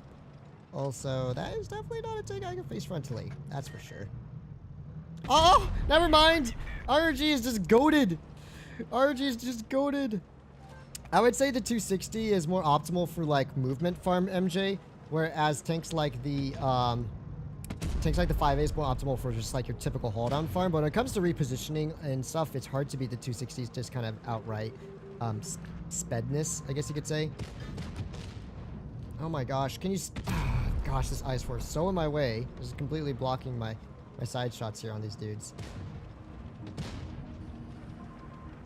So it looks like their team is a bit lost.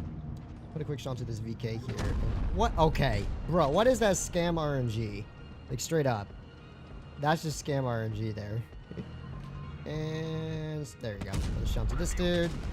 I do hope Wargaming does buff this tank's gun handling a little bit. As you can see, it's really good most of the time, but it has its moments where you're like, are you sure it's actually that good? I'm a bit worried about that 183, but I don't think he's on the left side. Buddy. Yeah, just overextend the poke me, dude. Very smart of you. Now he's on 600 HP there. See, like there, you can't really afford to aim in. Because if you do, you're just going to get the Yago opportunity to bonk the top of your turret. Now, unless I fully pre-aim this, of course, in case it could be completely different. Maybe I could even AP pen that, to be honest. Nice. I'm sure the 30B is just going to poke forward to try and shoot me again here. This 30B is a bit obsessed, like, way too obsessed. Dude's just sitting there all game to tell me. Which I don't even know if that's going to work for you in the long run, buddy.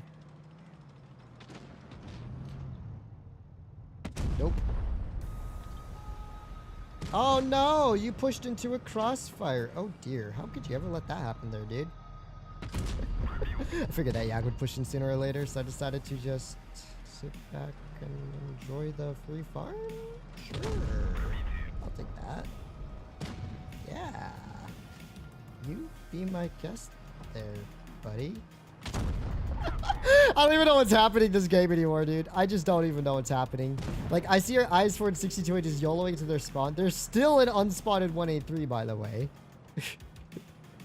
The grill's over here somewhere. I'm more scared of that 183's positioning because he's, like, just completely unspotted.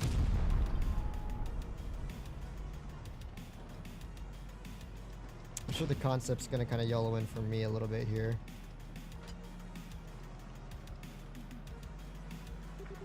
I think the 183's back there. No, there's the grill though.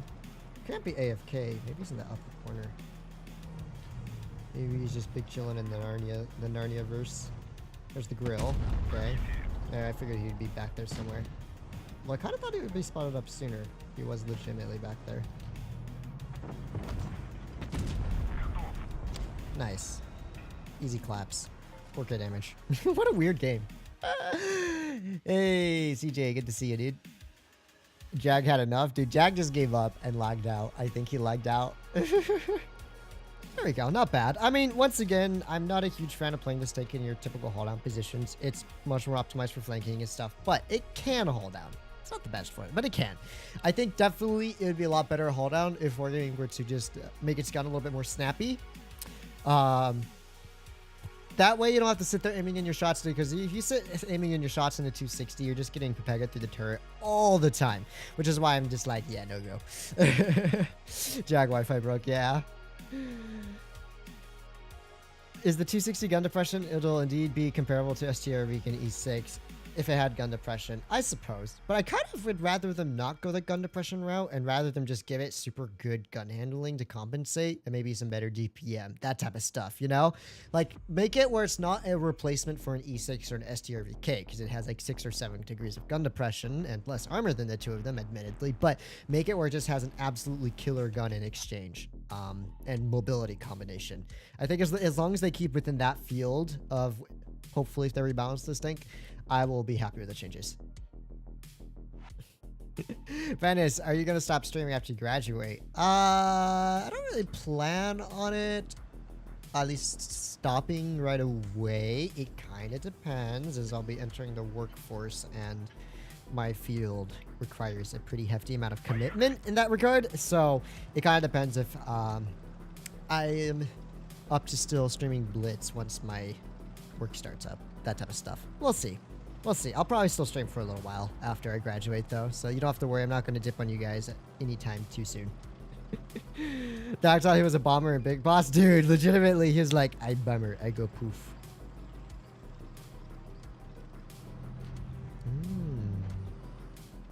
Okay.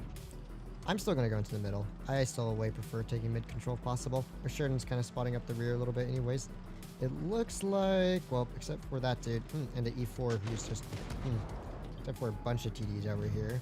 Just a snapshot there. My allies are not doing so brightly over here, to say the least. Alright.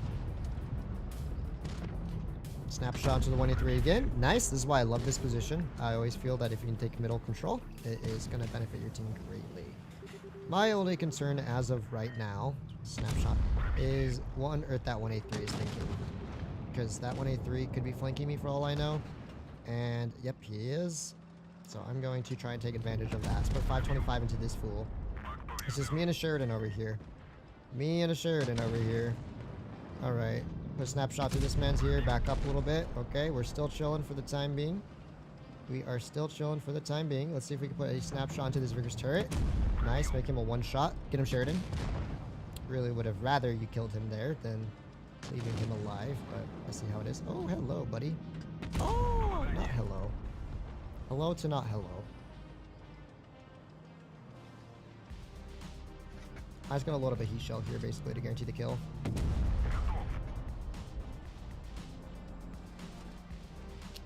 At this point, okay, I have an E4 YOLOing in from my side here.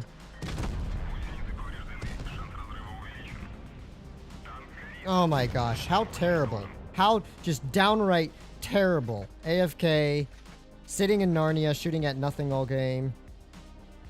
At least pick up that kill, dude, right? Spawn sniping Andy, Conqueror YOLO to Narnia, our T-54 YOLO down low for no reason, our Sheridan didn't hold bridge properly. Like, oh, now he wakes up. Okay, I see. Bruh, that team was just a disgrace. What else am I supposed to do? And in the end, I was literally 1 versus 4 on that side. And my allies are still throwing because for some ridiculous reason, they want to face heavy side when they have a 7.52 with 2.68 and a mouse on that side. Like, guys, you could have just swept med side. I don't get these players, man. Now he's just getting bullied by an E4. Yeah, that game was kind of screwed the moment we had double 183s spawn sniping on this map. They could have legitimately done anything that game there. Anything that game to give us a chance to win. No one moved from spawn, by the way, except for me in the meds. I did 34, which is by far top. Yeah, double, actually. Over double of the second highest, which was our spawn sniping Robbie Yass over here in the 57 heavy. Oh, gosh. Yeah, these players make me want to cease existing from this game. We were like going super strong in terms of dubs in this tank until not long ago. I guess everyone on the East Coast finished dinner has gone on to bot out in the game. Are you gonna stream Minotauro buff? If we're giving buffs to Minotauro, I would consider it. I am not a huge fan of it. I'd rather them give it a better gun handling and give it 430 alpha so it doesn't have to poke as much as it does to get the damage out. I mean, that would work. Whatever's fine with me, MJ. Honestly, I think the 260 needs very minimal change to become very, very good. There are 3 different approaches Wargaming can do. One is the straight up just DPM approach. One is the gun handling approach. And I guess like 2 could be the penetration / alpha damage approach. I would prefer gun handling DPM approach. At least to buffing its gun. But I mean, if they buffed its alpha, that'd be fine. If they buffed its alpha and kept its accuracy the same, I think that'd be fine. As long as it didn't lose DPM in the long run. Okay, so this is the problem with mobile queues, is you're sitting in queue for like an hour. So you gotta like turn set control mode off so you can play with all the PC piggies. I mean, the teams just keep getting worse as time goes on. And the mistakes is tier 10 premium tanks. I think the problem is the grind aspect is hardly existing in the game anymore nowadays. Almost 200 likes. Let's go, guys. It's a bit of a yikers, the fact that players can just get a boatload of free XP certificates for vehicles, purchasing certificates, ×5 boosters like every week, I swear. 210 premium takes right off the bat. Like, back when I played the game, and I left a comment on one of Wargaming's videos. I was like, man, I remember when it took 2 months to get to a tier 7 tank and it felt like an accomplishment. But legitimately back in the day, it did take you months of playing to get like even to mid-high tiers. That type of slow grind process just doesn't exist anymore. Players just instantly get tanks. They don't really learn how to play the maps properly or anything, and it's just like, oh wow, yeah. I think players just rush it too much, you know? There's absolutely no rush to get to tier 10. At least that's my opinion. I don't think tier 10's like this magical tier that's like you need to rush to. It's the most competitive tier, in which case, if you're not very good at the game, why are you rushing your way to tier 10, right? Take your time to learn how to play medium low tiers before kind of reaching higher up in the scale. A lot of players don't think that way though. Alright, so we have a wild 50B over here. I decided to go back and spot up our spawn because I was a bit worried about them just straight up flanking us. And I think I made the right decision, to be honest. We have already found an AMX-50B in Narnia. Let's see what else we can find in Narnia. You gotta watch out for one of the 183s in the gorilla there. There's the 50B. Dude's just chilling in Narnia, basically. Let's put a quick shot into him. I didn't mean to go all the way back into our spawn, but at the same time, it's like, well, there's a 50B just sitting in Narnia over here. Let's just farm him out a little bit. Me and this 183 working together. I think I'll eventually work back to clearing out town. I decided getting into a hold downs engagement with E6, sorry, not E6, the Chieftain Mark 6 playing defense. Not a smart play. Because they have a lot of crossfire from TDs and stuff, and trying to recover from that can be really, really nasty. I don't know if they have TDs back there, but I'll take a blind shot just in case. Looks like we also have a Vickers relocating back. We know where the Kranwagen has relocated to. So that's a good start. I don't think they have anyone on A. I actually poked the outside first, so if that 50B is in the open, we can do something about him. Alright, we find the Progetto. There's the 50B, as I was hoping. Go clear on him there. Nice. The 183 getting absolutely nuked. And I think so far my play has gone as planned. Kranwagen getting ready to poke up here a little bit. 450 to the side of his tank there. Good stuff. I got the Vickers running around, creating a bit of a diversion. I want to capitalize on, if at all possible. Okay, maybe not just create a diversion. This dude's straight up just dying. Yeah, he's just straight up dying. At this point, my allies need some help clearing this dude, maybe. Nice, he gets taken out there. I think we're fine. It's just these two last vehicles left here. Get one ricochet off the side. One pen into this piggy. And we can just pull up close and nice and close and personal to Le Kranwagen. Alright, quick shot to him there. Good stuff. If the Progetto gets any more aggressive on me, he's straight up gonna die. Actually, it's probably not even really worth my time, but you know what? Screw it, we'll pick up and kill him. Well, not the most exciting game. I think I made the right rotation back, though. Me and the Vickers kind of just clearing out town and getting the 183 spotted up and the 50B spotted up and cleared out. Like, their team was just in the ditch there. They didn't really have much. I kind of feel bad for the Chieftain because I knew what he was doing, holding there, trying to spot up that flank. But honestly, in the long run, there was not a whole lot for him to do. I'm 100% okay with the Leo losing 1 degree of gun depression in exchange for 4K DPM and better view range. LOL. Yeah, MJ. Here's the fun fact. Disregarding camouflage ratings, because obviously that will impact it. The Leo 1 is going to have a better base view range than the Sheridan by 5 meters. So the Sheridan's getting its view range destroyed down to 265, and I think the Leo's getting 270. So it's the funny part is, like, a Leo can technically speaking outspot a Sheridan, but that's if we're not taking into account its camouflage, which the Sheridan should have far better camo, and it might still get spotted around the same time. But it's no longer like you could just way outspot a Leo 1 in your Sheridan now. I don't know how I feel about that. We'll see. It depends on... Wargaming is just turning the Leo 1 into a light tank at this point. They failed with the Object 140. Maybe they'll succeed in making the Leo 1 the most annoying tier 10 light. Alright, so I'm just going to go YOLO in med side, basically. Quick snapshot into the Sheridan there. Nice on move shot there. If I say so myself, that was a beautifully aimed shell. And now we have a wild STB1 here. So let's put a track shot into him as well. Basically, yep, we're just going to YOLO him because he's going to die extremely fast. And so I'd rather clear him out as quickly as possible so we can keep spotting up their flank, their Progetto running away, stuff like that, and farm him out. So let's see where Mr. Progetto's at. There he is. And once again, this tank just does not aim in fast enough to allow me to hit the shell like that, which is kind of my biggest problem with it. Although I do have 2K spotting already, so maybe I'm just kind of goated at this game in terms of scouting. Wait. Are you telling me this Jaegeroo you'll load all the way in over here just randomly?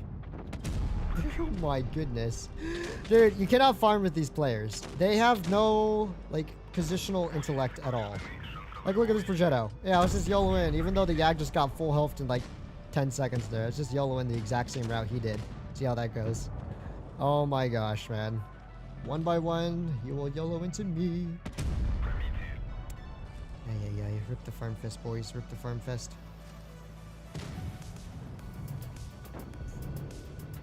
Oh, nice. Amarak. Let's go. That's what I was looking for. A little bit of extra damage, maybe. Boop, bop, boopity bop, boopity beepity bop. Nice. Oh, wait. I'm going the wrong way if I want to kill this dude. Come here, Mr. Type 71. The time has come to die, basically.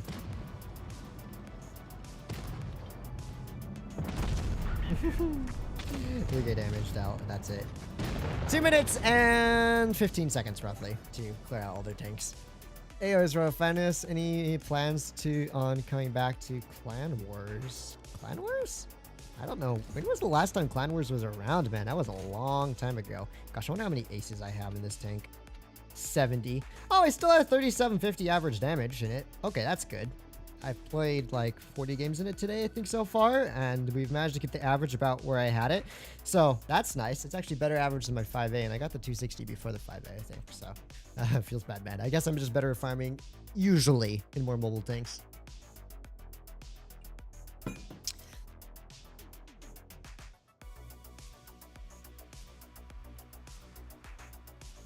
Rip 57. I know, rip that 57. That was nice. Yeah, nice little AMRAC. Wow, Cloud Wars.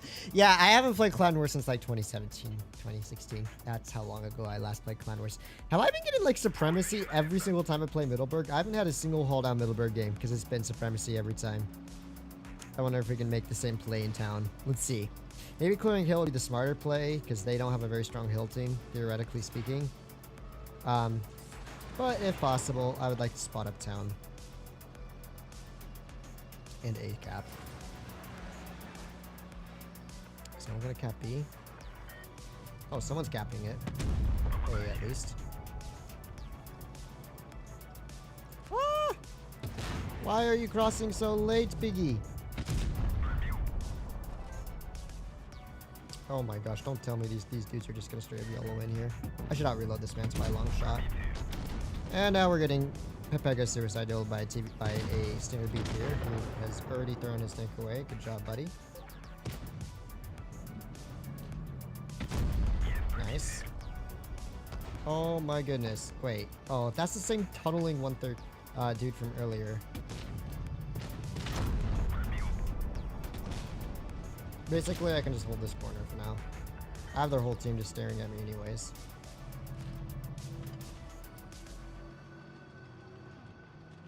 Now, if my allies could do, like, literally anything right now, that'd be really helpful.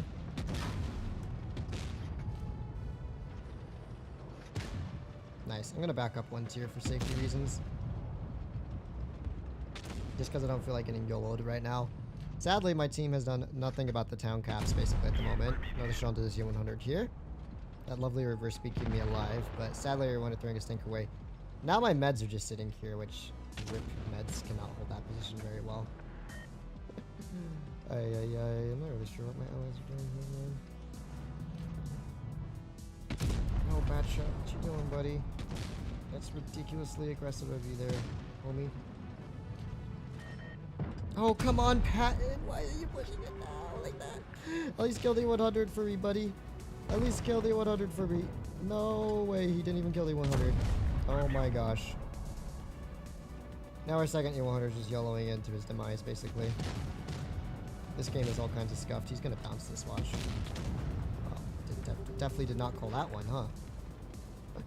Ay. Let's see, the 183 is not poking from the left just yet. I was thinking about it. He did poke in the ends. Excuse me, Patton.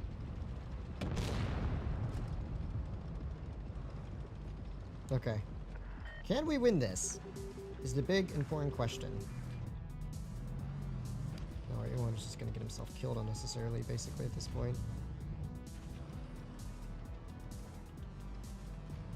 A bit worried about my right side. You can see that this 113 is rotating back for me. They also have double caps here. Is anyone gonna recap B? Oh my gosh, dude, my whole team is just in there, basically, at this point. We're gonna lose the cap if we don't recap, or A, I guess. They have B. I'm gonna pressure this side, basically. I don't really have much of a choice at this point.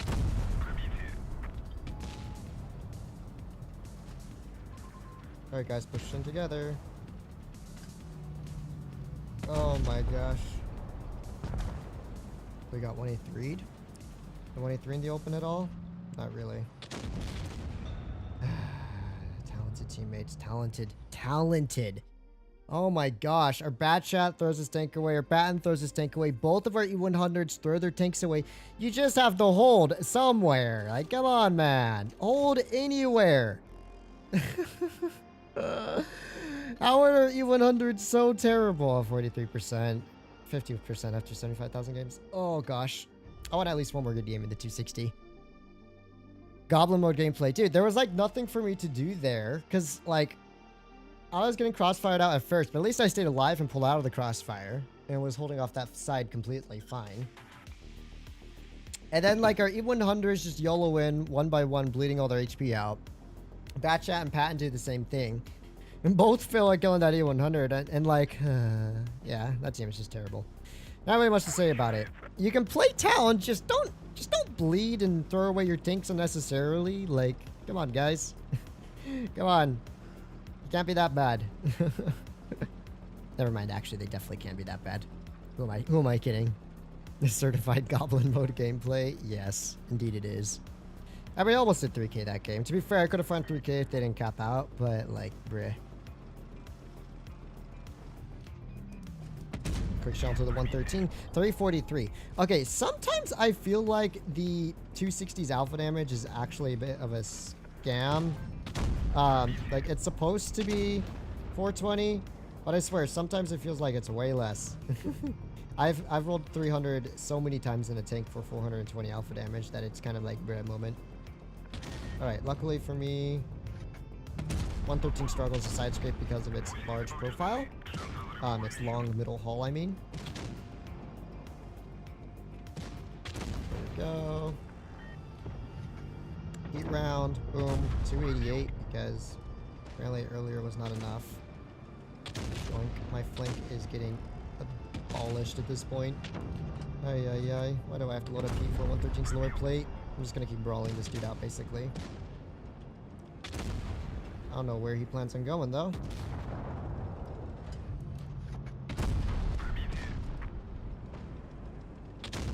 I gotta keep an eye on that 4005. That's my main concern right now.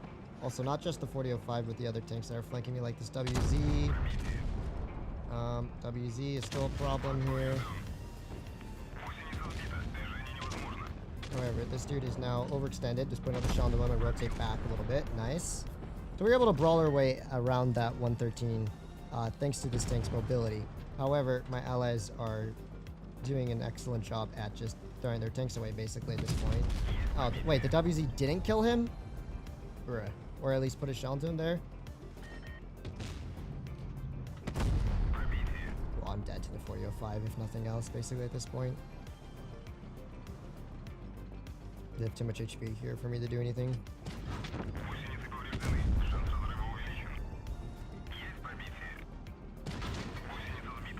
Alright, space side armor for the win. No, I give up. I give up. These players cannot possibly be this stupid. There's nothing I can do. I full health 1v1 their 113 while keeping the Yo occupied for a while, while keeping also the 4005 just staring at me. How? I don't understand these people. Dude, how do you get one magazine off and just die? You're a 57 heavy, one of the easiest, most simple tier 10 heavy tanks to play, in my opinion. You just pull to a corner, shoot, and pull back. That was the one situation where the Object 260 being super tall was kind of a disadvantage, because with your close to a 113, it's like, bruh, I can't even really shoot down to his lower plate. I mean, I did fine there. I did almost 4,000 damage in that very unideal scenario. I was literally getting pushed on by like 2 tanks with a crossfire everywhere. I 1v1'd pretty much full health 1v1 their 113 by myself. Their most dangerous heavy tank. That's considered one of the best heavy tanks in tier 10, by the way. Meanwhile, my entire team is just throwing their tanks away left, right, and center until it's like 2 versus 5 at the end. I'm like, what? How is that even possible to be this bad? And then I remember, this is the NA server. Anything is possible. Okay. I just want like one good game before I get off, basically, at this point. How was that not a pen? That was the flat side of his hull. I swear that should have been a pen. Nice, quick shot to that dude there. Good stuff. E75 maybe not having the biggest brain time over here.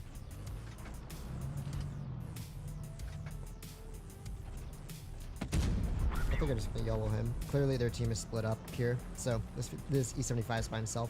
I just want like one good game in the 260, where preferably my team doesn't throw away their tanks for free before it's all over. Alright, quick shot to this dude here. Probably gonna get yeeted by an E100. Got a stocky 100, I see. Impressive indeed. Alright, quick kill shot on this dude. Now I'm actually gonna make a bit of a counter push here. Over for where our TVP is. It's a good holding position. So I want to see if I can join him there. We're gonna pull to the left and then hook in a right here. The reason I'm doing that is to minimize my profile that's shown sideways. That's a little technique that I actually do quite often that I don't think a lot of people consider, is hooking out before turning in. It can be really, really helpful. It prevents you from bleeding unnecessarily. Now I'm going to bleed a little bit against the C50M here, but if we can take top ground control, it's just a GG for my team basically. And we have already taken top ground control, so yep. Well, I did forget about the 4-2-2, I will admit.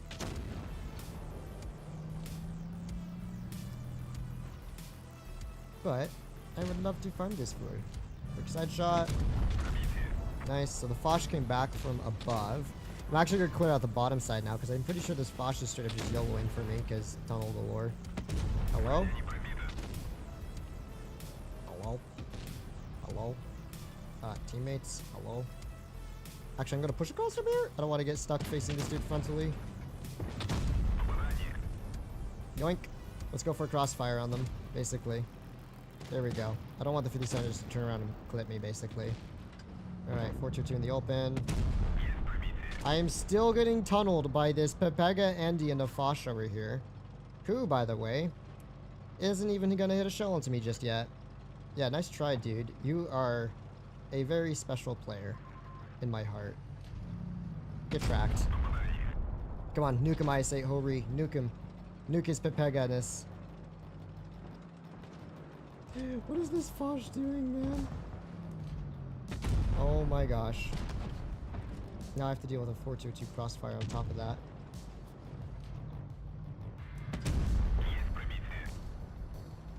This Foch is a meme, dude. This ain't a real person.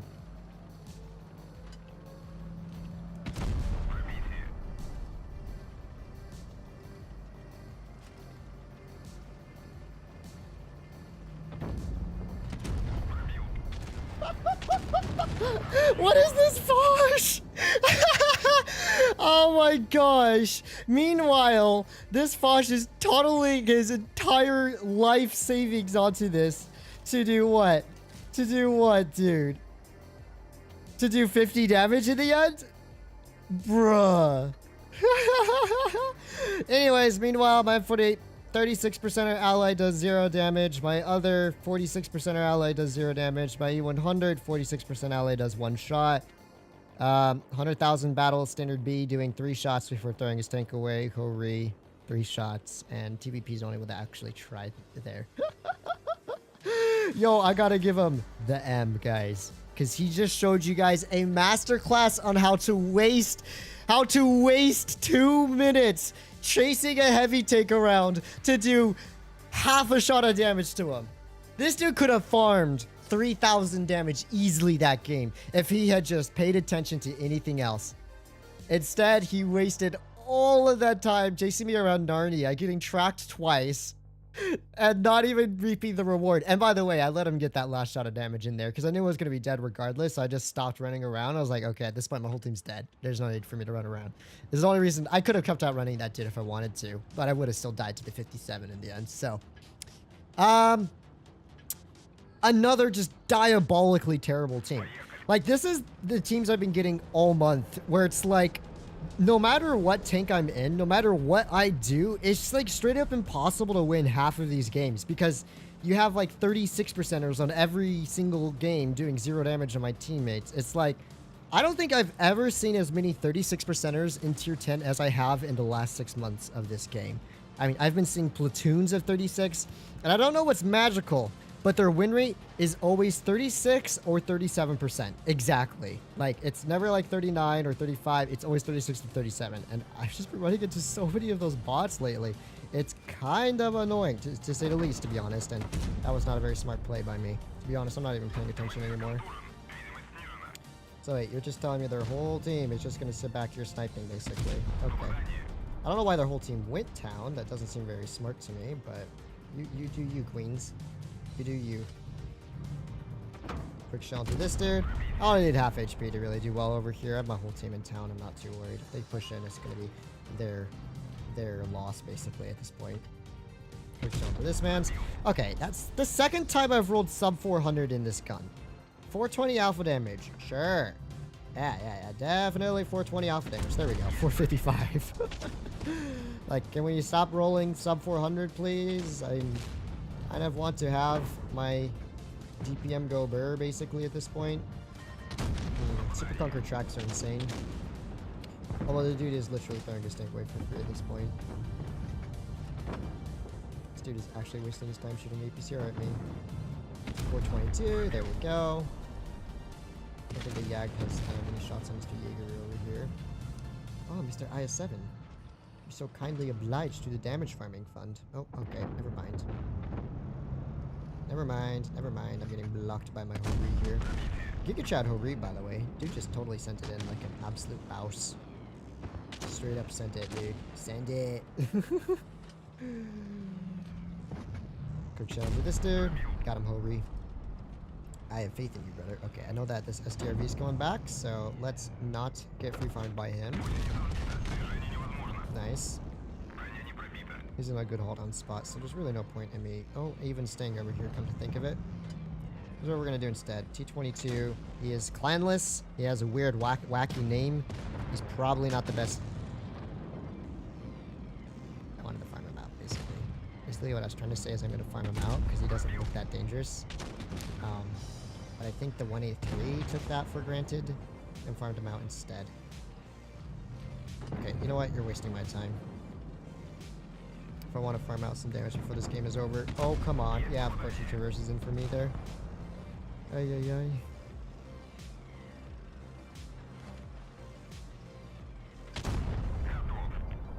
Whee! And now it's another one-sided game. This time their team got absolutely whopped. Ay. Farewell, good Yak Panzer. Oof.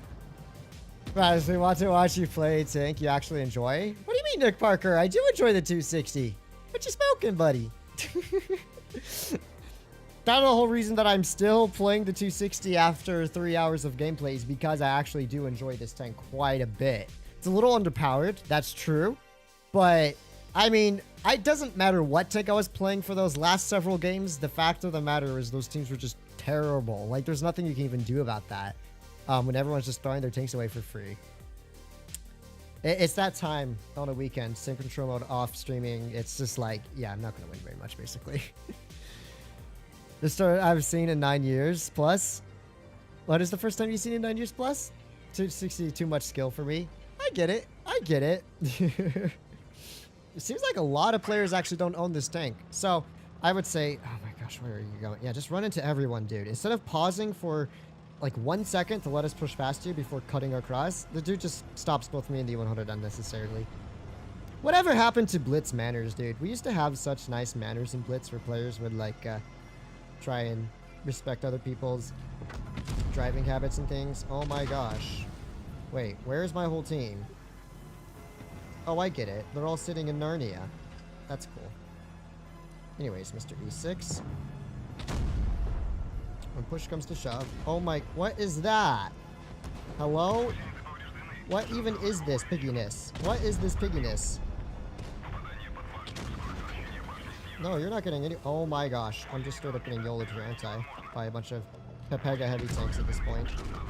Look at this! What is this? What on earth is this? Dude! Hello? Teammates, hello. What are you doing over here? I see that you have killed a 4005 that wandered off in the Narnia, but you just gave up all of the middle map control. Bro, I just give up. None of our TDs are doing anything as snipers. None of our other heavies are doing anything logical. They're just YOLOing around in the wrong areas. Giving up all central map control. They might be able to win this because their YOLO was so dumb that they just gave up even their own spawn, but I highly doubt my team are going to clutch up for that. That's enough. That's enough of this.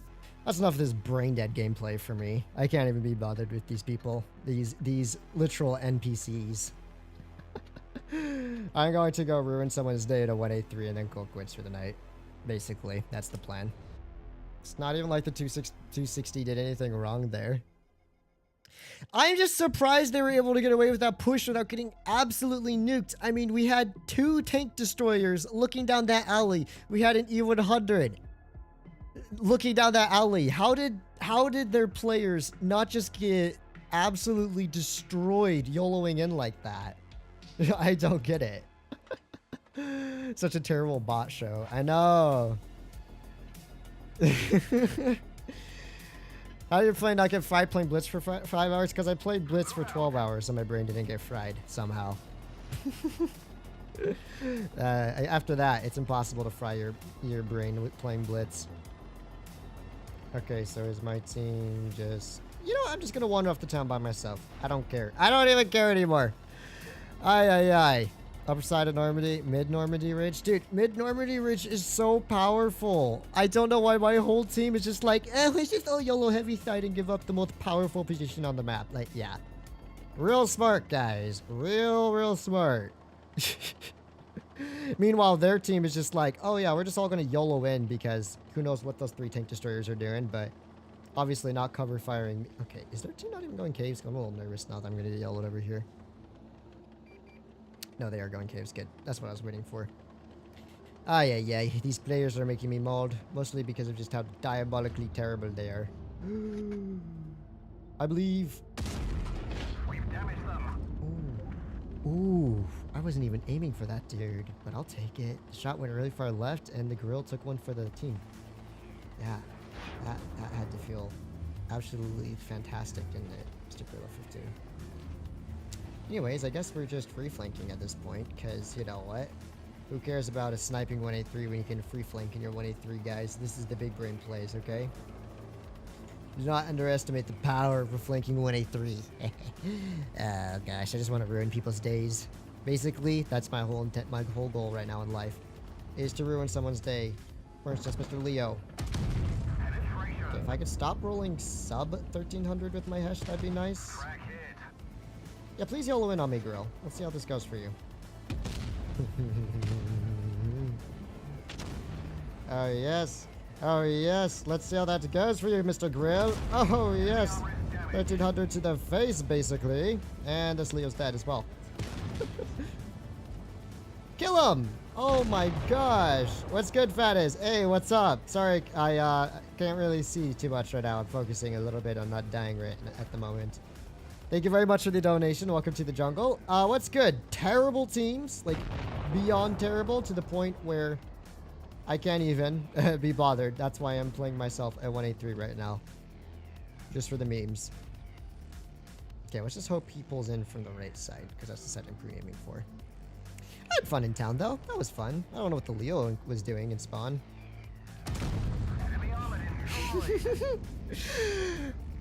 Welcome to the jungle. What's good, Fatness? Everdeen. Hey, yo. Chad name. 4,000 damage. See, 183 is the way, man. 183 is the way. Of course they lost. Of course these piggies lost. Our Fosh still did less than me. Our winner still did less to me.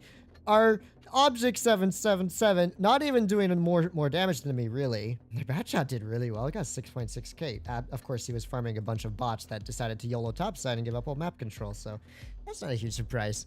Honestly, just can't be bothered anymore right now with these teams, man. I'm gonna lose my 73% win rate at this rate. They're just not the brightest people.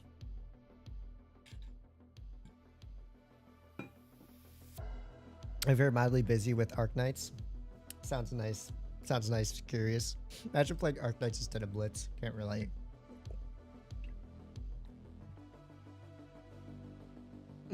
Oh yeah, Blitz banners are dead. Back in the day, you'd have 4 people push the mouse to the front. I know, dude. You remember back in the day, we'd have T95s, and there would always be like 1 or 2 tanks that go out. Basically just chill and help T95 get into the game and stuff like that. But I feel like players they're so one-track minded and tunnel vision nowadays. Like, they don't even pay attention to like where their allies are going. They just run into you and cut you off all the time. You know, that type of stuff where they don't have to. It's like you pausing for 1 second is less detrimental than like the fast tanks that need to get to the front line having to get stopped full speed. But they just don't think about that stuff anymore. But mind you, they don't think about really anything about the game anymore. These players are just... are they players? Are they really players, or... You know? Oh my gosh. That was satisfying. That was very, very satisfying. At least, terrible teams aside, I can always enjoy a good old 183. A good old 183 sesh. That is for sure. I don't have to do a lot of damage. I don't have to be the biggest brain player. I just have to sit back and hit a couple headshots and I'm satisfied. Basically, that's the 183 experience, you know? If you know, you know. Oh, also, if you know, you know, you can ammo-rack this thing really easily. Oh my gosh, barely hitting the hill there. I could have ammo-racked him. I could have ammo-racked him. Imagine. Oh, wait a second. The 183's dead. The Progetto's in the middle. The whole reason Nernia, I see an opportunity here. One which I cannot miss. The opportunity is known as Mission Kill Progetto. Come on, Progetto, push in. I have faith in you, buddy. Push in there. Nice. Now push in. Now push in. Wait, who the heck spotted me? Wait, 430 spotted me? Bruh.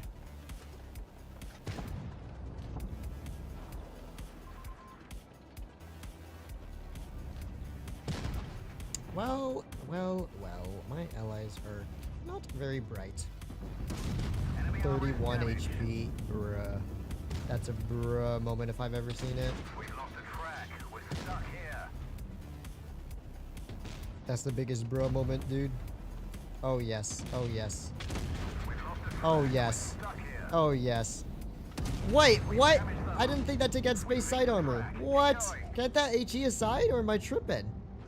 Oh, of course he catches me on fire. Wait, when I'm... Holy! I just realized when you're on fire, your reload increases. What? Okay. Bruh. Since when did the 777 have space side armor? I'm pretty sure that tank doesn't have space side armor, unless I'm tripping. It's flat. Usually those boxes are not actual, like, armored. It's just visual. Like, the log in the box, though, should just be visual. It shouldn't actually be part of the tank's profile. Oh my gosh, look at this Ogre. I think the buddy overextended a little bit here. Yeah, get him, boys. Get him. Get him. Kill him. Don't waste our time any longer than you have to. Oh my gosh, I'm just gonna exit to play something else. Oh, I should have shot AP at that dude. Could have ammo-racked him or something. That would have been cool. Let's see. I don't really feel like playing any game modes right now, but I do want to have at least one fun game before I get off, because honestly, these teams have been so bad.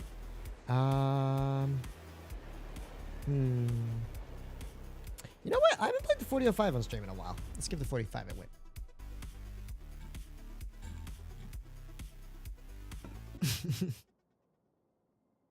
Yeah, people used to be so nice. Yeah, I miss the old days, to be honest.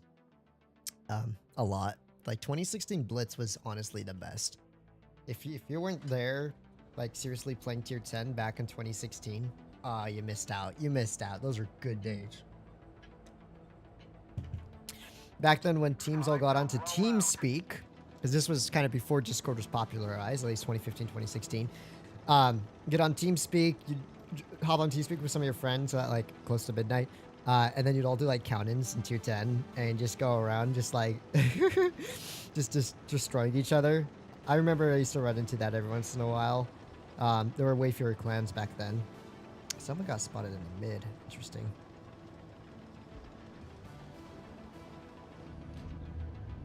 Okay, so teams seem split up here. Where did he get shot from?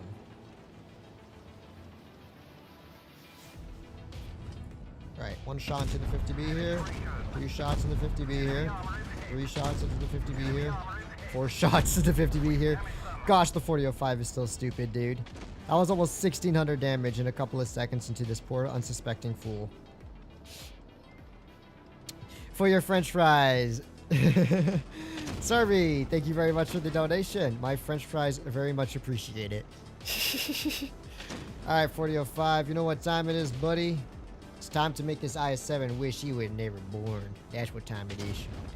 Alright, Mr. IS-7. We've damaged them. Enemy armor is damaged. to reload the magazine now. Minoratzo is way overextended here. This is just a chill farm fest, ain't it? Oh, it's Vovko. Hi, Vovko. I didn't see you there for a moment. Alright. Hello, Minoratzo. How your day going, sir? Hope you're doing well over here. Best bet would not be trying to flank me at the moment.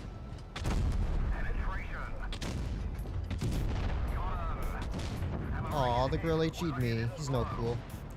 Oh my goodness. The 4005 still absolutely slaps, dude. I was like the easiest 4K damage ever. I still love this tank, man. It's a bit troll, a bit hard to use, but its damage potential is hilarious. Oh, so that's right. It's no problem. No problem. Okay, I didn't get my meme game in the 183 yet though. So until I get my meme game in the 183, hey, we won, and I did 2K damage because I didn't realize you can't S-bed the side of those stinking Object 777s. And I shot above his tracks, like I shot into his engine deck area, which I thought was the flat pen, but I thought wrong, didn't I? Hi, can you play Hurry next? Explain how to use the tank. Is he good enough? Hurry's great, honestly. Basically, just go somewhere and shoot premium AP at everyone and just auto pen everyone. Ohori is really good at penning and farming heavy tanks, I will admit, but you really don't have to think too much about playing the Ohori, in my opinion. It's just find some chill farming position, and my teammates want to completely abandon the bridge. Well, I have a 752 with me. Maybe that'll be enough. I'll see. I don't know if that's going to be enough. I'm going to get out spotted in this bush here. Hopefully 752 does a little bit of spotting. That's going to be my hope. My dream, my passion. Already, though, I'm not looking very confident over here. E75 crossing to Narnia, basically, at this point. Here's what I'm going to do instead. I know it's only a matter of time before these dudes all push on up over here, over the mid. I'm going to go for a headshot to this man's here. And look at that. Their whole team, all of them, are YOLOing over the bridge, dude. Like, look at that. You can't even make this up, dude. While my allies are all just wandering into Narnia doing nothing, my team, their team is just committing 7 tanks together across the bridge, basically. The good news is, I'm in a decent holding position with crossfires.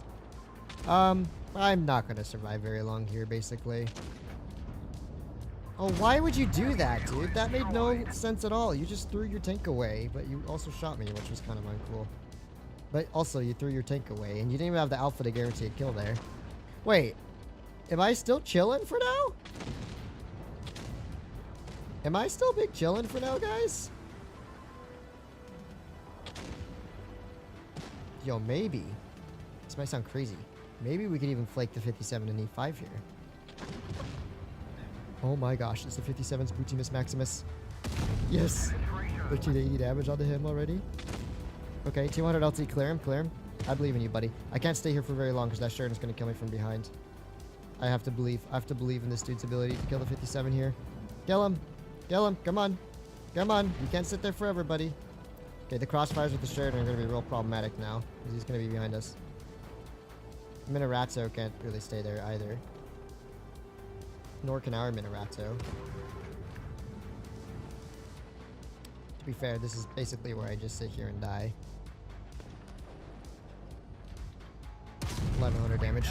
You know what? I did my job. I did almost 4,000 damage there. I think I did more than sufficient. My allies full YOLOing everyone to A and their entire team YOLOing through C was just a bruh moment. I do wish we had tried to at least hold bridge, because I think if we could have definitely held bridge there, but, oh well, I did my best. My poor 183 couldn't do much else there. The fact I was actually able to pull out just under 4K damage in a game like that, not too shabby. But our teammates just took way too long. I don't know why the Team 1 LT didn't kill the 57 faster there. And now you're dead, buddy. You are. Oh, snap! He picked up 2 kills, but the 55A, if I remember correctly, is like on 1,000 hit points. So I don't think he's getting away with this.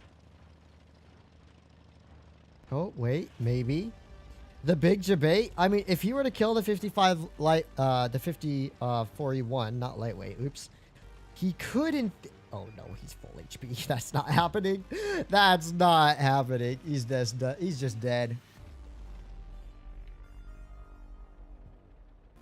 Should have just gone with allies. Ah, great idea. And get spotted crossing and full health over here. Because the 183 is fat and slower than pretty much all these tanks. And doesn't have the armor. Yeah. And honestly, whatever you say, you cannot say I was the reason for our team losing this game. If I'd wandered into the town, I would have lost all my HP anyways. At least this way, I was able to be bait. And I helped my allies clear out that left-hand side, right? I don't really think that would have made a huge difference in the end. Buddy, what you doing? Bless his poor soul. He's just... Please, you're just wasting our time. You're just wasting our time, dude. Oh yeah, get him 54. Get him, buddy. Get him, boy. I believe in you. Yeah, you hit those. Never mind, you don't hit those. What a waste of time. Oh, Hurry just adore the sushi delivery box, but also just adore... I mean, yeah, the Hurry's incredibly good. I did fine. I did easily top that game. Yeah, I mean, our 752 didn't do well, but our 75 did one shot because he went down. Sheridan, yeah. We had Rodrigo Hera over here doing 2 shots in the Minotauro. That's what I was saying, dude. If you try crossing, you're going to get trapped. You're going to get farmed out. And then, what? You have, like, no HP to work a late game. So... At least I tried to help spot and defend bridge to some extent. Obviously, once the whole team piled on, I just had to run away through the middle there. But there really wasn't a whole lot I could do that game. Bad slow, I feel personally attacked. Hey-yo, you know I was just referring to the vehicle. I watch all the shows. First time getting to watch the live stream. Hey, Henry, welcome. Well, this live stream is just about to wrap up. I'm basically just trying to have a meme game in the 183 and call quits. And then go do something tonight that's more productive than playing Blitz, basically. But let's see. I mean, all these games have had potential, but 2 of them, my allies were just like... And then, yeah, one of them was just like a 2k dub, so it wasn't really all that interesting. We'll see. I believe in the 183. Oh, so close. Honestly. It was a millimeter above his hatch. Who's got E4? Oh, E4 with middle? I'm probably making a massive mistake here, guys. That mistake is called committing to C by myself. That was definitely a massive mistake here, boys. Oh, no. Mistakes were made. Mistakes were made. Wait, what's he gonna do now, though? Wait, they are way overcommitted here. I have a whole reef for cover fire, too. Wait, I don't think this M60 is thinking very clearly here when he gets hashed through the hatch. Oh, come on! My gun was, like, fully aimed in there. This is pain. This is not the game, Chief. This is not the game. Basically doing everything I can to try and help hold this side. I gotta watch out for that Sheridan now.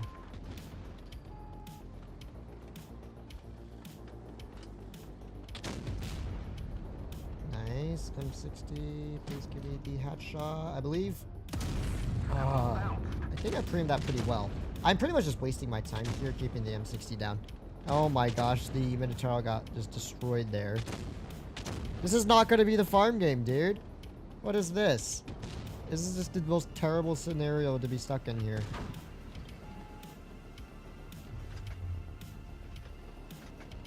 Okay, I want this dude to think he can poke me again. Go for it. We're unspotted. We'd be fine. Nothing to fear.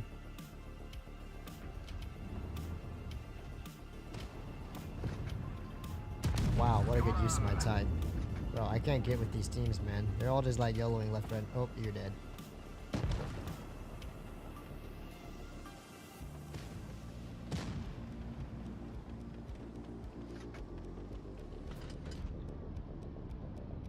Oh, goodbye.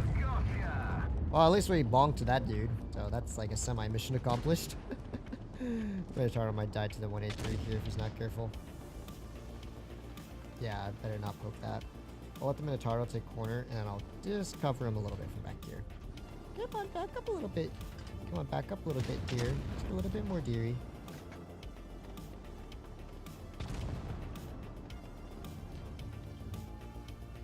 Oh, no way. 1493? What a high roll. Oh, but this still isn't the game, man. This still isn't the game. This game is very rat.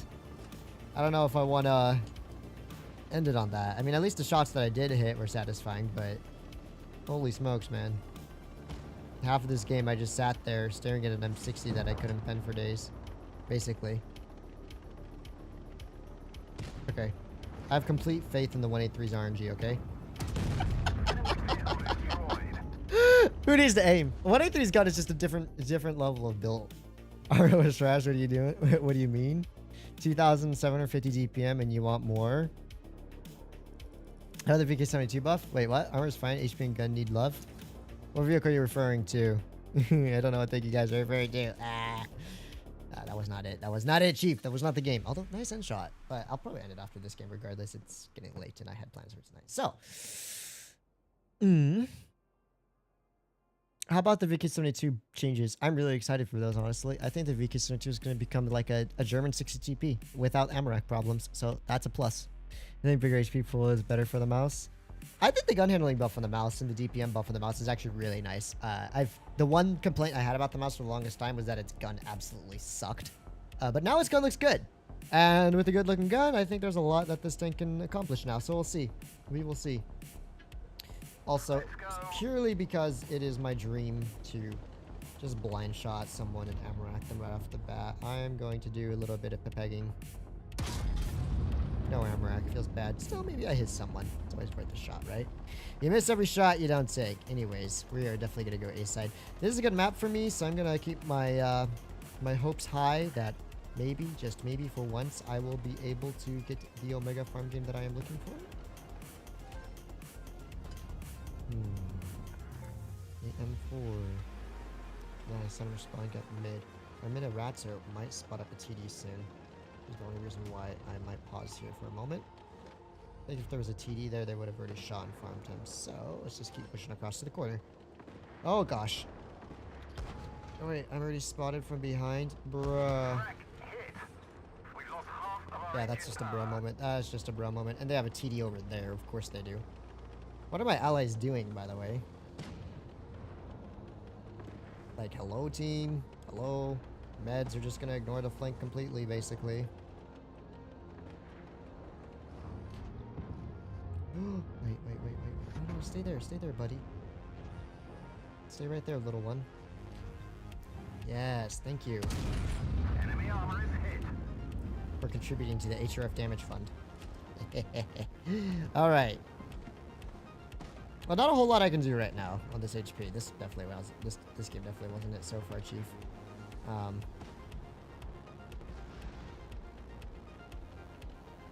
Mostly because my meds kind of threw the flank right off the bat, and so now we have like huge spawn problems basically. I'm gonna see if I can at least try and escape into A side where it's a little safer for me. But it's a bit risky. Ooh, it's a bit risky, but I don't know what Zone4 is doing here. Can't really tell what he's doing. I'm gonna use this bush as cover in case the 422 pushes up on my left. Come on! I'll take it that I didn't blind fire anyone on the crossing basically at this point. Enemy armor is hit. Nice 422.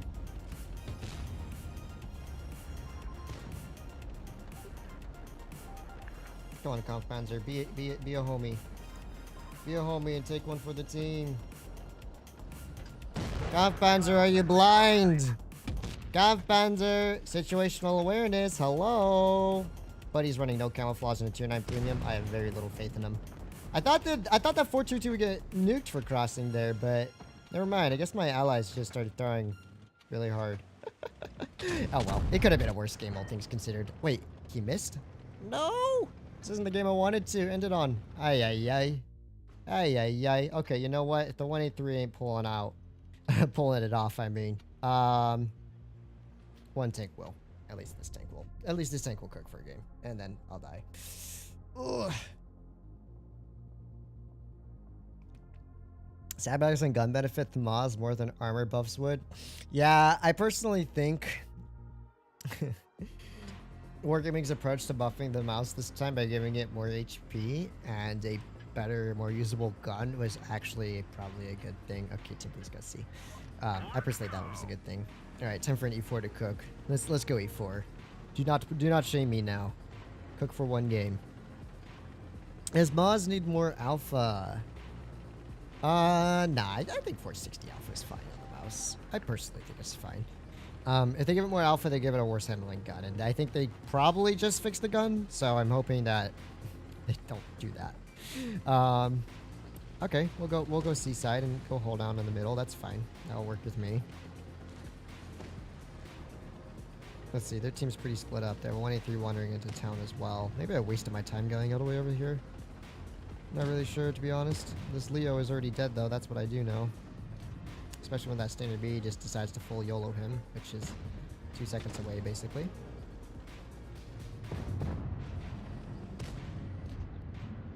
Yeah, he's dead.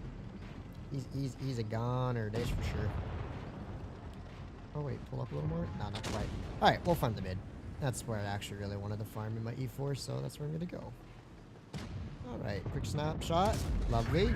Time for some E4 DPM to farm the living daylights out of these fools. Ooh. Hi, buddy. Would not recommend you sit there all game long. I like our 4005 just pulled a debate on their whole team. Not their whole team, like he just baited the 183, basically rode all the way around past them. Oh, come on. Wait, where are you going, buddy? Where are you going? Yeah, that's right. Holy smokes, it's 4-1. It hasn't even been a minute and 45 seconds, and they're already down 4 tanks, dude. These players are just not, they're just not real. There's no other way of putting it. They just ain't real, man. Oh my goodness. Oh. What? You? Oh my motion. You complete bot. You just ruined my 1200 max roll HE on the E183's rear. You terrible player, dude. Holy smokes. I was like, nah. His entire turret was in my reticle when I fired there. Garbage motion. Oh my gosh. I had the HE 1200 damage pen on his rear there. And then, of course, your 3-shot lobotomized heavy tank. Oh my goodness. Bruh. Why do players like this exist? Why do players like this exist? Is it that hard to drive around to half a meter to the right? Half a meter to the right. No, he just has to run into me right as I shoot and make my shot miss by a mile. Bruh. These players, man. I can't even. I just don't understand what has happened for the average player to become so bad at this game nowadays. It's not that hard of a game to play, in my opinion. Like, the hardest part about Blitz is learning positioning and where to play your maps and how different, like, learning how all the different tanks perform. Once you know that fundamental, like, map knowledge and tech knowledge, it should not be hard for you to consistently do 2500 damage in this game in tier 10. At all. But maybe that's just me. Anyways, I'm gonna go up on the left-hand side here. It's, the last game made me maul, dude. I would have been so happy if I got the hesh on that dude. But nah, my allies were just like, screw you. So, it was bad, man. Anyways, we have a mad overextending Emil here who's about to get hash through the side of the turret. Never mind, we hit the roof of his turret and failed to pen the hash. It's a feels bad man moment. But hey, at least he's down pretty low. And let the 183's next shell hit true. Okay, I actually got to kill this dude, so... Oh my gosh, is he not gonna pull up at all? Buddy.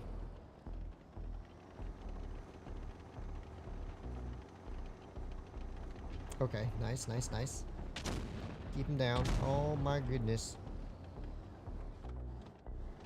I don't know what to do. I thought our Yo would be fine holding middle, but it seems like he does not know how to hold mid. He's straight up just dead now. Ooh. Wait, I'm not spotted, right? Oh my gosh. RNG is not my fan right now, boys. Oh, I should have held my shot. Could be farming the shirt, and out right now our flank needs help too. The flank is definitely gonna get destroyed over here soon. Oh wait, no, maybe not as bad as I thought it would be. Alright, the question is, will these players push anywhere? I hate sniping. This is why I usually don't, but I felt like I kind of had to in this game. Wait, are you gonna pull forward again, buddy? Where's he going? Where is he going? Oh my goodness, these players, man. I don't understand them. Oh! We hit those. Let's go.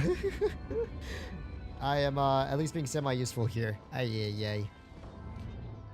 I wanted peace and tranquility. This ain't it, Chief. This ain't the peace and tranquility I signed up for. Oh, you got baited! No, you did not. You did not just get baited like that, dude. Oh, bless your poor soul. Oh my gosh, team. Yeah, my whole team is garbage. Okay, the med side's alright. I don't know how we lost the heavy side so badly, though. That was kind of an F in the chat if I've ever seen one. Wait till I hear this dude shoot. I just fired, basically. Miguel Hernandez over here.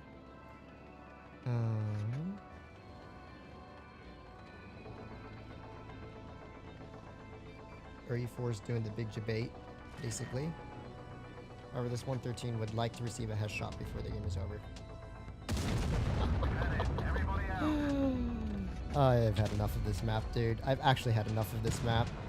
Our meds would have been fine if they'd held. They didn't have to YOLO in. I saw each one of them YOLOing in one by one when they didn't have to. Oh! Panzerwaffen, Waffen, the AMX 50B. But he just quit this 260. Glory, you know, after 3 hours is when I stopped playing any kind of Destiny texture tank or showcase tank just to meme around in a 183. E4 did in fact not cook that game. Oh yeah, I forgot about the E4. Did we at least win? Oh, we won. We won. Let's go. Yeah, I forgot about that game. That was not a cooking game. They should make the mods have the same armor as the PC version. I don't know. I honestly don't think we're going to have to do a whole lot to the mods to make it better. Just make it skin reusable. We're going to switch to the metric system. Never.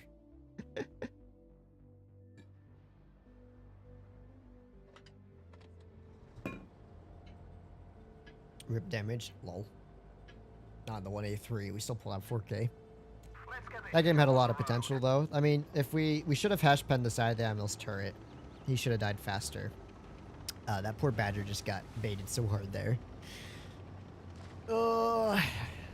Gosh, why am I playing more games? Mostly because I just want to have one good game in the 1A3 before I end it. But my bladder's getting a bit full. Probably should get ready to call quits after this one. We'll make this one the last one. I sound like a skater right now. If you know, you know. One last try, one last go. Come on, one last attempt.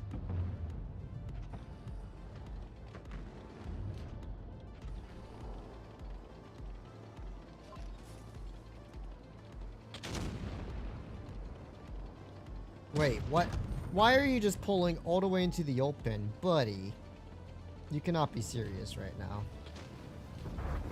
But, bro. So lucky. So unbelievably lucky there, man. Okay.